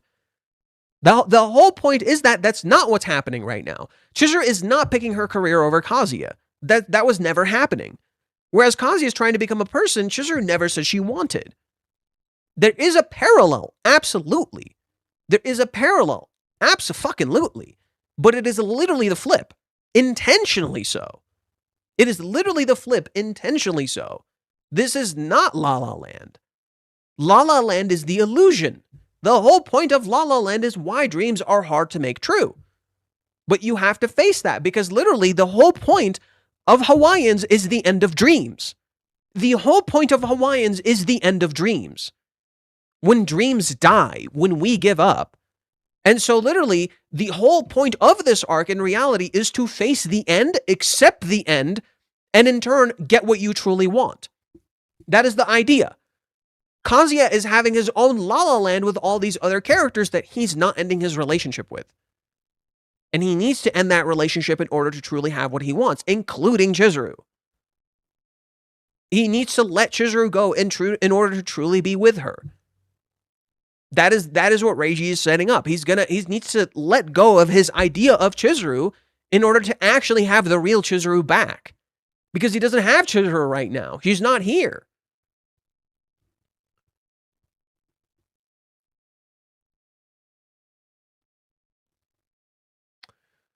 Okay. What are we at? 621 right now. I'll try to read like 2 more. For me, what Sumi's doing is similar to what Minnie's doing, but in reverse. It's in reverse. You didn't say that, but it's in reverse. Yes, there is a similarity, except here you don't see anybody. You just see a store. With Sumi, you see them. They're on the steps. Gonna watch Pride and Prejudice later. Okay. For my money, this is a chapter about disjointed perspectives. The cover page depicts a real-life place in Ibisu, even though the settings say Shibuya Library, a place that is a couple miles northwest. In this cover photo, our eyes are drawn to 2 things: Chizuru and the center sculpture. The thing about the sculpture, it doesn't exist. What? It was added in by Reiji. It is just a cardinal rose in a real life where they'll sometimes put up seasonal exhibitions. I point this out because I wanted to call attention to what I think Reiji wants to depict as an abstract heart of sorts. Oh, you're right. It does kind of look like a heart. You're right. It does look like a heart from a different perspective. Yeah, that is kind of, but this is a real picture, so this must have been actually there at some point. No, this is a real picture. This must have actually been there at some point. He didn't just draw it. This is a real thing that was there at some point. No. And this was clearly taken during winter. So it might not be there right now, but it is there. However, this is about perspective. This image looks different from a different perspective, right? So this thing looks completely different from a different. So Kazi and Sumi sit over here, right? Kazi and Sumi sit over here, and they see this side, and this side looks completely different. If you're standing here where Chizuru and Kazuya, or Chizuru is standing here, this looks completely different from that perspective. So you are correct about perspective, but this is real. It's not necessarily just a heart. It's literally looks like a heart, kind of, but it's also about how the sculpture looks different from different angles. Even though it looks the same, it's not the same. Right? That's the biggest thing, is that when you see it from the other side, it does look the same as this, just from a completely different angle. So in that sense, the sculpture may look the same from the opposite angle. It's not the same. It looks the same. It's not the same. That literally mirroring the quotes Kazuya picks.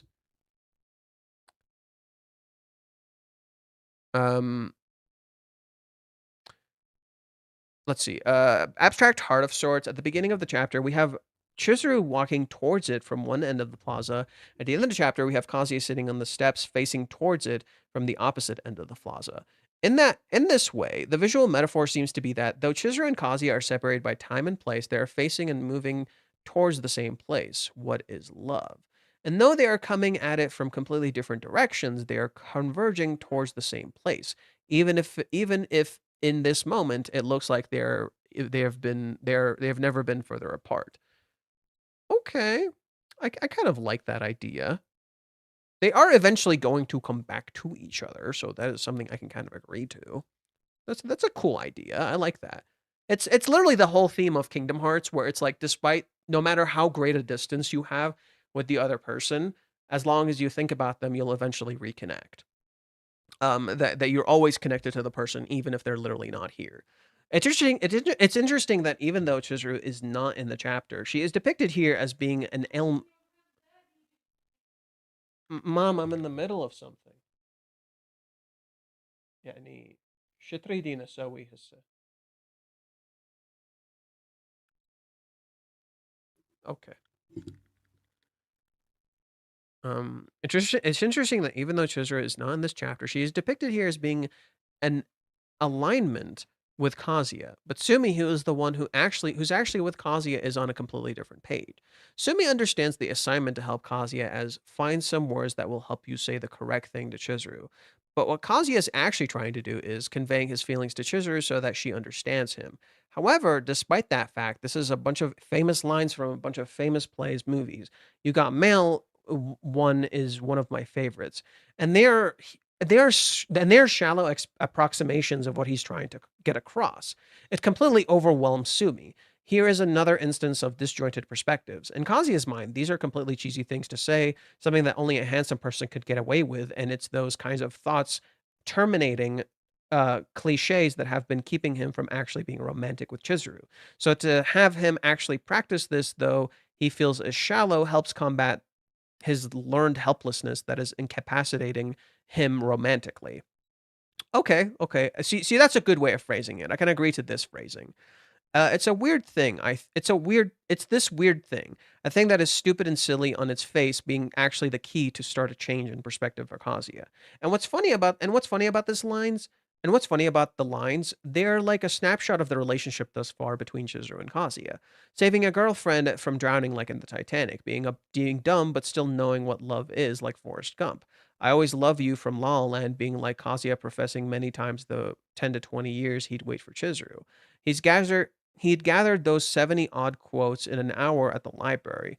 That means a new quote in under a minute. This isn't the kind of info gathering that is super reflective. It's reactive and reflects the subconscious. Put it another way, the lines that we resonate with rather than the lines we thought through. It's guided by the heart and not the mind. It's ironic that he's practicing the lines that he already did and not that he already did and not even recognizing it. Pretty much what I said. We said this in not last stream, but the stream before that. I literally said the same thing. We literally like came to this conclusion. There's this miniature dorium. What? I've never heard this. What is that word? What does that mean?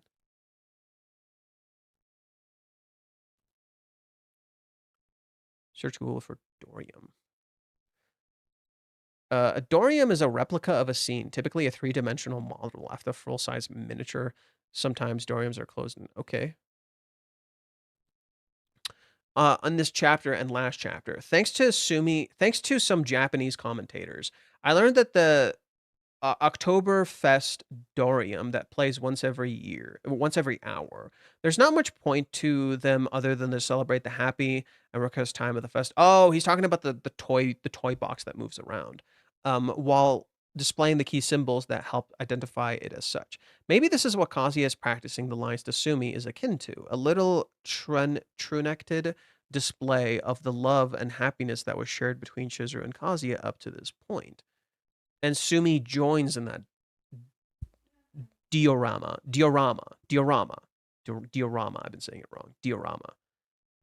Okay, so Sumi is literally play acting with Kazuya.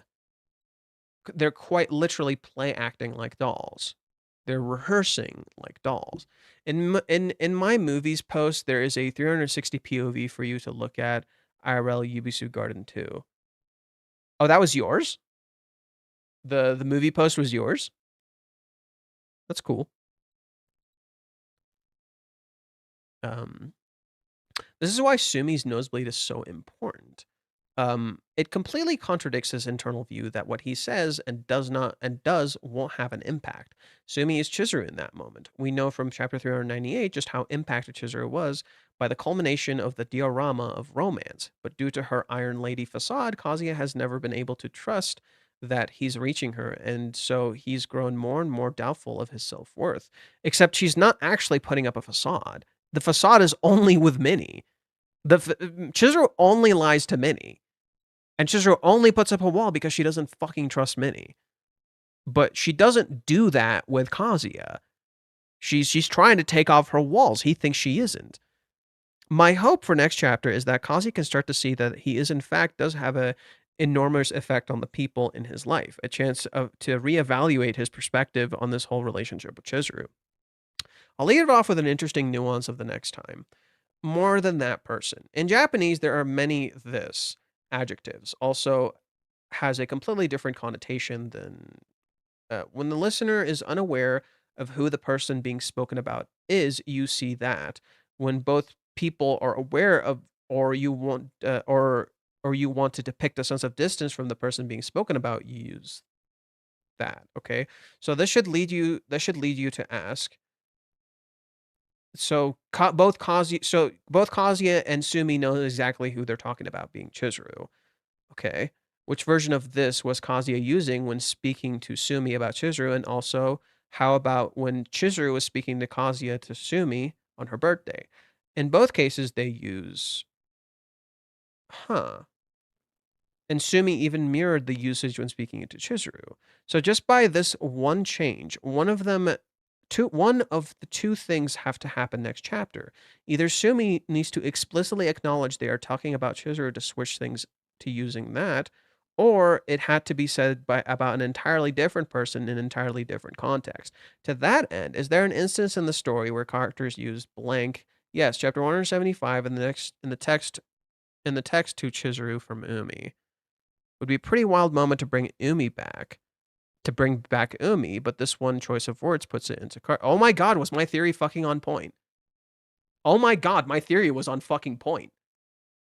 My theory, I am hitting home runs. I am hitting constant home runs here. What the fuck is happening? My fucking guesses have been like on point. My guesses have been like on fucking mark constantly. I'm knocking this shit out of the goddamn park. Bro, even the fucking nosebleed thing. I literally made a comparison to the anime where, next chapter, Kazuya's going to get a nosebleed thinking about Chizuru, just as Sumi got a nosebleed thinking about Kazuya. Sumi and Kazuya literally fucking parallel. Just as in the very beginning, Kazuya got a nosebleed. Bro, I am 10 for 10. I am 10 for fucking 10. What the fuck is happening right now? Really love Sumi's cherry purse. Extremely cute. The two separate compartments, adorable. Probably not a good sign that the thing I liked most was the purse. This chapter was fun, but I still have a big reservation about Kazuya's obsession with the perfect confession thing. This is not when he needs to be a long shot. That said, getting used to saying embarrassing stuff. Okay. Let's see if Varicus wrote anything. Blah, blah, blah, blah, blah. Oh, Varicus. The Vercruz.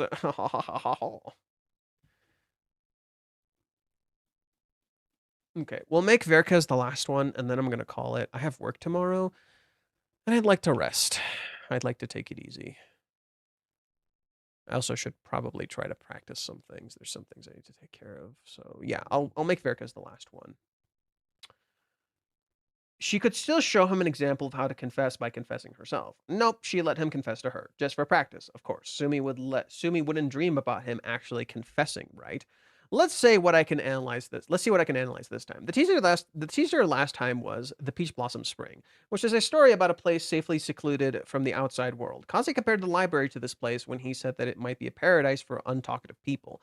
The story itself didn't make an appearance. What's interesting too, in particular, is that these people are secluded from the outside world and don't know the things that are happening in the outside world, much like Kazuya and Sumi are literally sitting outside and ignoring everyone around them in many ways. Or maybe they had to step outside, whereas before they were secluded, they had to step outside in the end. I think that contrast is maybe an important thing to focus on. Them being outside in the very beginning, then they step inside, and then they step outside again. That is a fascinating thing. It's as if they return to the real world. And in the real world, things are catching up to them. They can live in their little fantasy while they are in the library, but the moment they go out to the real world, things change very quickly. Okay. So he brings Kazuya a lot of books with love quotes. The one that catches his eye is one with the quotes from movies. He thinks it might get Chizuru's attention because she likes movies. He can't really imagine himself actually saying that stuff, but he still uses the time to write down quite a few quotes. He once again compares himself to Umi, who has no problem pulling off something like this. At this point already, it should make you wonder what Kazuya wants to achieve here. He seems to be looking for the right words to convince Chizuru. Let's assume for a moment that there was such a set of words that could make Chizuru fall in love. Would it not matter who said them? Would she fall in love with Umi if he said those words? She probably wouldn't fall in love with the actor who said those lines in the movies because they weren't directed at her. But what if the actor talked directly to her? Does Kazuya think that his confession has to work that way? If he does, then what is Kazuya doing to Sumi here? He is showering her with, Kazuya doing this to Sumi literally like calls out his own beliefs about Chizuru.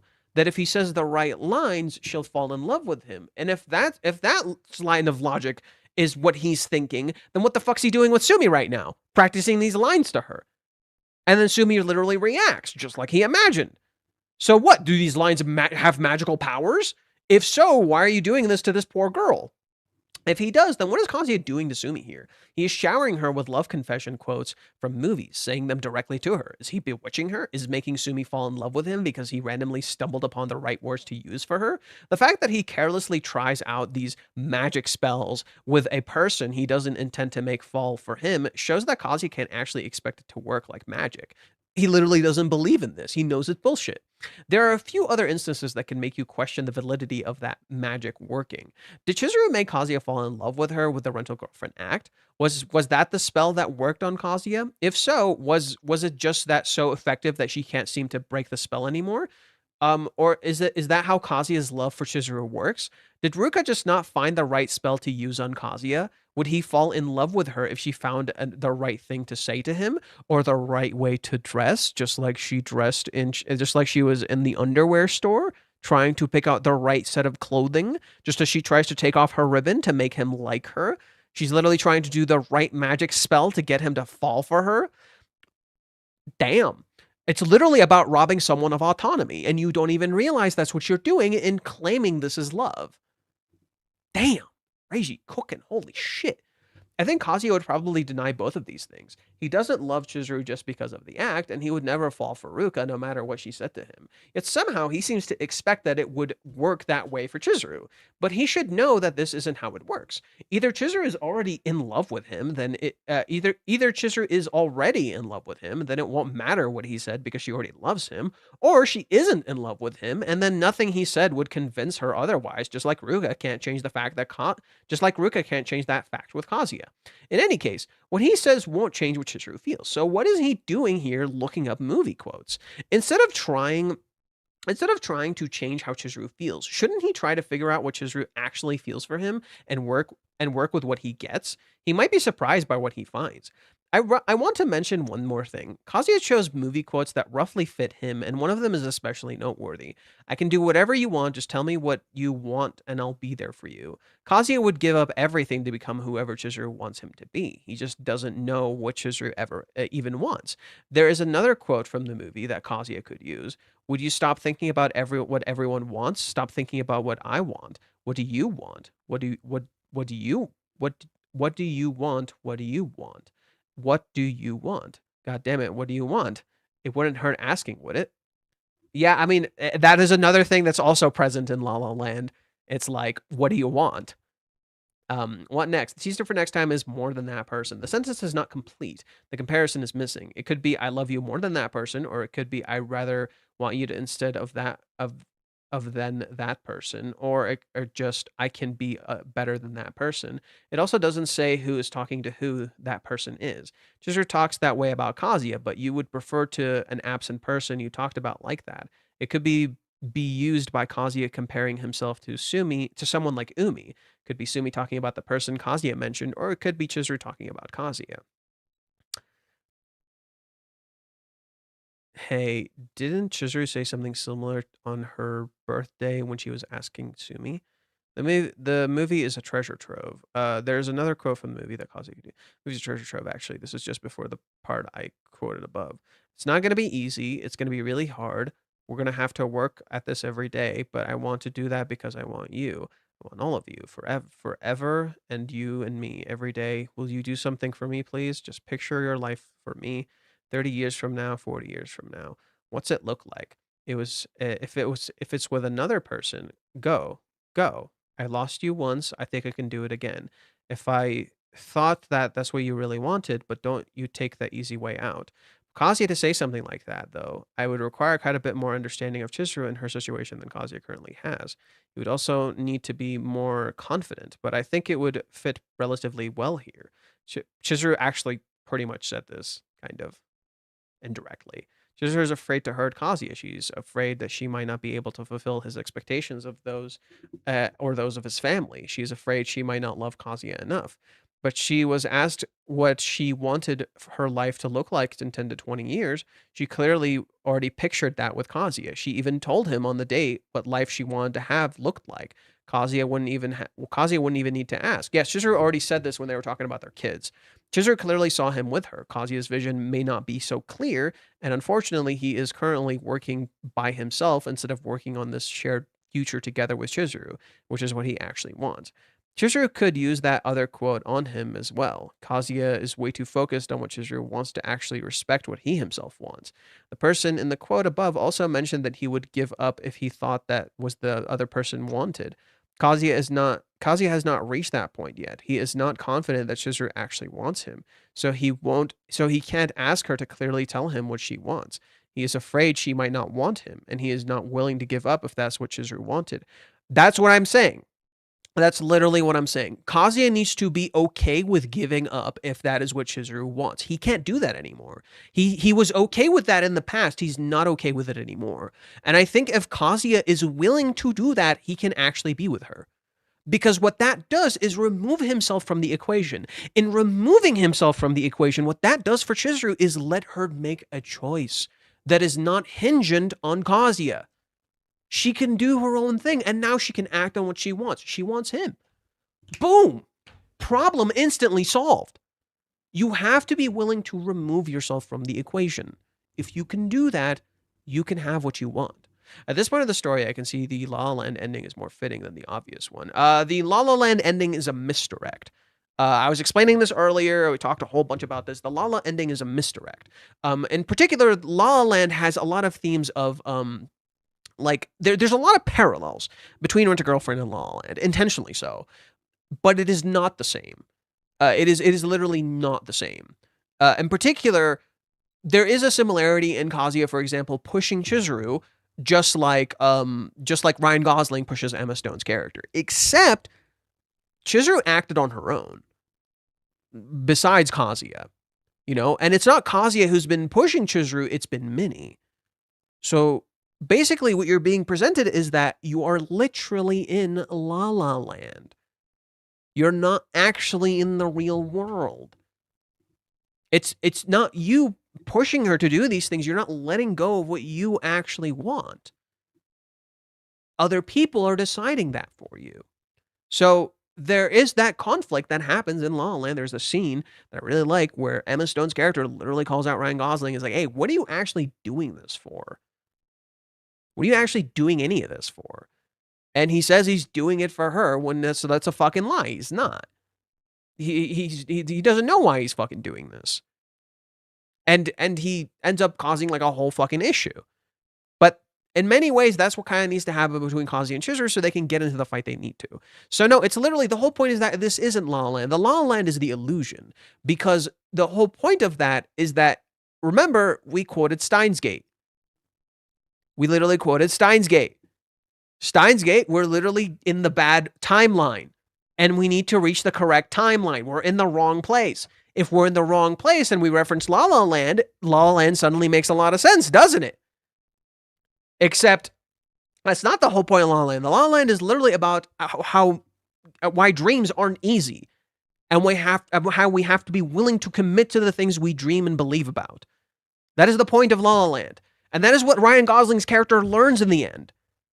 That is literally what he learns in the end. He ends up doing the thing he actually wanted to do from the start. But Kazuya's dream is not the same as Ryan Gosling's dream. Ryan Gosling's dream in that story is he wanted to make his own jazz club. That was his dream. Whereas Emma Stone's dream was to become an actress. Except, do you see how this doesn't fit? Kazuya's dream is Chizuru. Chizuru's former dream was to become an actress for her grandparents. Why does Chizuru actually do acting? Suddenly, do you see how this doesn't align very well? That in reality, they are each other's dreams. And that the dream that you think Chizuru is chasing is not actually her dream. Chizuru feeds Kazuya's insecurity, traumas, and selfless destructive tendencies, and Kazuya feeds the imposter syndrome, guilt, and unworthiness of Chizuru. Letting go is the most healthy thing to do, despite how they feel. Except, this is where you're incorrect about something. Chizuru has already let go. Chizuru has already let go. If Kazuya is willing to let go, your problem is you think the relationship needs to end by you letting go. That's where this is falling apart. They are fantastic together. Chizuru does not feed Kazuya's insecurities and selfless destructive tendencies. She doesn't. She addresses them actively. She works with him on these. He doesn't let her work on these. However, if Kazuya can let go again, if he can choose to let her go and give her the choice to let go, then he can in true reality let her escape her imposter syndrome. And in turn, she can help him escape his insecurities and his selfless destructive tendencies. In fact, you already see that. They are perfect for each other. They literally already deal with these things. They just have to be able to let go. Letting go is a good thing, but you don't have to end the relationship in letting go. That is the mistake. That is the mistake I think a lot of people make. That in letting go of something, you have to end the relationship. That's not life. You don't need to end the relationship. It doesn't need to play out like that. You can still have a positive relationship. It doesn't need to go like that. It doesn't need to fall apart like that. That's not necessary. And that's what Reiji's saying. Reiji is trying to get us to believe in dreams again. The whole point of this arc is that we're so drowned in a nihilistic reality that we're not believing in anything anymore. You mean letting go and moving on? No. There's a difference between letting go and moving on. Those are two completely different things. Letting go and moving on are two completely different things. I'm saying Kazuya has to be okay with letting Chizuru go. I'm gonna read just what Varicus said right here. Varicus quoted a movie. He said, "It's not gonna be easy. It's gonna be really hard. We're gonna have to work at this every day. But I won't do that. But I want to do that because I want you. I want all of you forever and you and me every day. Will you do something for me, please? Just picture your life for me. 30 years from now, 40 years from now. What's it look like? If it's with me or another person, then if it's with another person, then go. Just go. I lost you once. I think I can do it again. If I thought that's what you really wanted, but don't take the easy way out." Okay? Now I'm going to read you what Chizuru wrote. I'm going to go read you what Chizuru wrote. Or what Chizuru.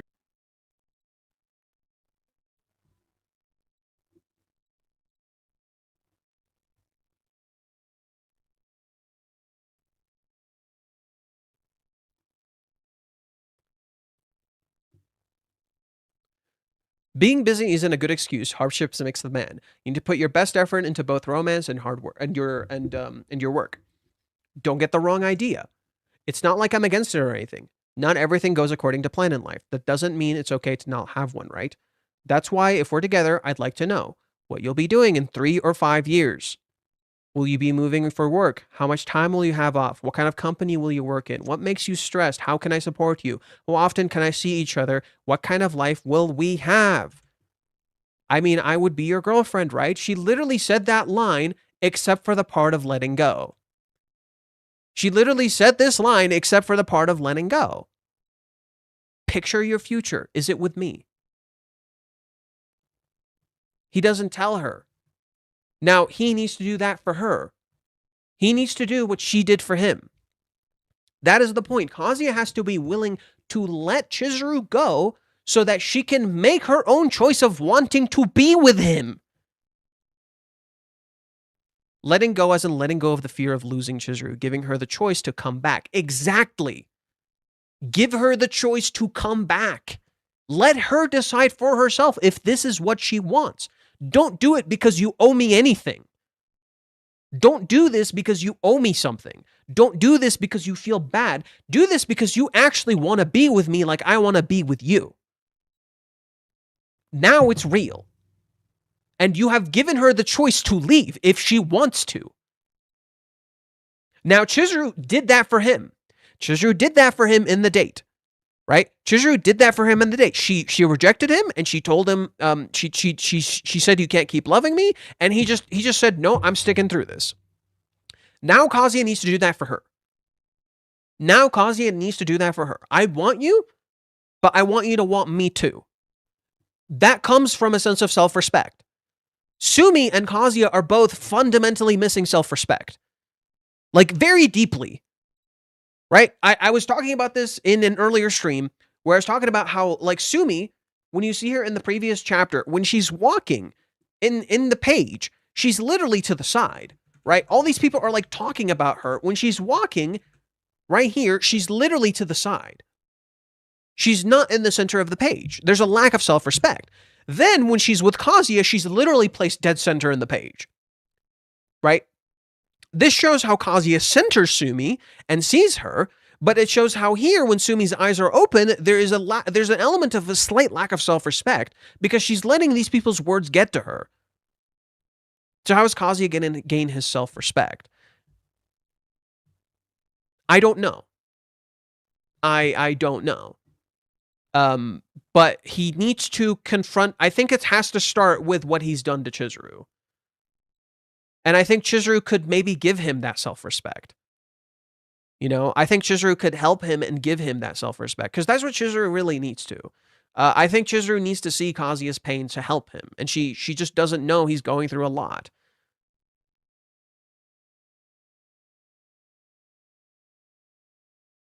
He's kind of gathering the pieces for that right now. The next part is putting them together. Not quite. Not quite. He's gathering the illusion of those pieces. He doesn't actually have them. I don't think Kazuya's actually gathered much of the pieces. He has all the pieces to put it together already, but not quite. Kazuya will never overcome his inner demons and self-respect as long as he's not able to let go of Chizuru. His whole life revolves around Chizuru instead of choosing to life of his own, except he won't really do that. The problem is you think Kazuya has to just do that. He's not going to. He needs help to. He needs help to let go. But nobody's going to do that because nobody knows that's the solution. And I think what's going to happen is that maybe Kazuya will need to help Chizuru, and I think in helping her is how he lets her go. Right? I think he's going to be forced to make a choice to let her go in some way, by like to help her. And maybe that will help him be okay with that. You know? I think the first step was the rejection. He needed to be rejected for that to happen, but he didn't let her go. You know? He is apart from her this whole time. He wants to protect her and be there for her, but he's literally not doing that. So there's a paradox at play. Kazuya can never truly let her go on his own. She's his addiction. You can't let go of your addiction on your own. That's not how it works. You literally need help. Chizuru is his addiction. She is his obsession. She's literally become what she was when he was with Mommy, right? Mommy, Kazuya is her obsession. So Chizuru is Kazuya's obsession now. He is a parallel to Mommy. He's addicted to her. And you can't just give up your addiction. That's why you have Ruka's whole thing with her heart. Ruka has an addiction to her heart thing. And that addiction impacts Kazuya. It's an unhealthy thing she can't let go of. Ruka is literally addicted to Kazuya. Mommy is in some ways addicted to Kazuya. Minnie is addicted to Kazuya. Correction, Minnie's addicted to Kazuya and Chizuru. And that's the problem, is that we're addicted to these things. Whereas Sumi is like remembering her addiction, if you will. Right? Whereas Sumi was like kind of into Kazuya and she let him go. She never really got over him. So when you don't let go of something and you let it fester, it becomes an addiction. So Sumi's thing could become an addiction. It could become something bad. And I think that's going to be an interesting thing to discuss, you know, because she clearly has feelings for Kazuya she's not letting go of and she's not moving on. Sumi's doing the same exact thing as Kazuya. She never really moved on. She never really gave him an option in the matter. She never really said her feelings, so naturally she can't ever really let go. So naturally it's becoming an addiction. Love can become an addiction. And it is happening with Sumi right now. I think Sumi paralleling Kazuya is a very intentional thing to deal with this exact issue of how Sumi parallels how Kazuya has this addiction to Chizuru because she has an addiction to him. So yeah, I think that's what Reiji's setting up. I think this arc is going to address this addiction through Sumi in some way. If Kazuya and Chizuru can't be friends or have the minimum interactions of asking each other how we're doing in their lives, how are we going to win a relationship? I mean, how are they going to have a relationship, not want a relationship? But yes, you have a point. That's literally the whole idea, is that they need to actually be friends and form a proper foundation. Is Kazuya going to reflect on what went wrong in Odaiba in this arc? I think this arc is going to force him to. Rather than Kazuya doing it willingly, this arc is going to force him to reflect.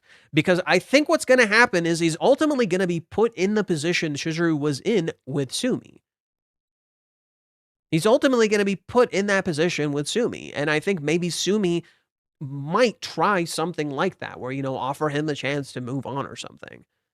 I think out of everybody, Sumi would be the only person to offer him a choice besides Chizuru. You know, Minnie has not offered Kazuya a choice. Mami has not offered Kazuya a choice. Ruka has not offered him a choice. Sumi and Chizuru have. You know, and I think Sumi could very well offer Kazuya a choice. You know? And I think that would be really fitting for Kazuya to reflect on that. You know? For Kazuya to really think about, oh, Chizuru was giving me a choice the whole fucking time. And I was the one not accepting those choices. I was the one who was using her. Just as I'm using Sumi right now. I think Sumi is going to force Kazuya to reflect when she presents him with a choice, a real choice, not a fake choice. I think Sumi is going to present Kazuya with a very real choice. A choice that's completely his own and no one else's. And she is not going to be in control. That would be kind of cool. I think that would be kind of cool. And Kazuya has to make a choice. A real choice, not just any choice. And she'll wait. She won't leave. Right? She'll sit and wait. And I think that would be so fitting as a contrast to Kazuya's issue of just like, you know, he waits too long and the choice is made for him. She waits and nobody makes the choice. He has to make it. That would be so cool if Kazuya has to make a choice. But this is just predictions. I'm just thinking that like during this date, Kazuya is going to be forced to reflect on what happened with the Odaiba date, which is incredibly fitting because it's going to be the contrast to the choice. You know, on one hand, he's being presented a choice, and in being presented a choice, he is forced to reflect. In turn, you know, robbing him of the choice to reflect on his own because he's not going to do that. In some ways, you have to not let an addict make a choice to whether to let go of his addiction or not, because they're not going to. You rob the addict of the ability to stay addicted, and you make them make a different choice. By removing the option of the addiction, it forces them to reflect on the addiction. So you have to, in some ways, rob them of a choice to let them have a choice. And I think that's what's going to be happening here. I think Kazuya is going to be robbed of his addiction in some way, and it's going to force him to reflect on it a little bit. Is the Dental Day 2 hours long? It's not going to be a long arc then. We don't know that. We already burned through an hour, but we don't know. There could be more. I'm just waiting for the moment when Chizuru and Kazuya call out Minnie once they come together and confront Ruka. That's gonna be a little bit of a ways away. I don't think it's gonna happen anytime soon. Anyways, I'm gonna call it here. I'm gonna get some rest, relax. I'll see if I stream tomorrow. I'm not sure yet. No guarantees or anything like that at the moment. We'll see. I do have to write an analysis for the chapter, but I won't do it today. I feel a little tired. So yeah. Thank you guys for tuning in. I'll see you guys when I see you. I'm really not sure when. I'm gonna need a little bit of time. That Mario movie fucked me up. But I need a bit of rest and a bit of time to think and reflect on some things. I'll see you guys later. Thank you for tuning in.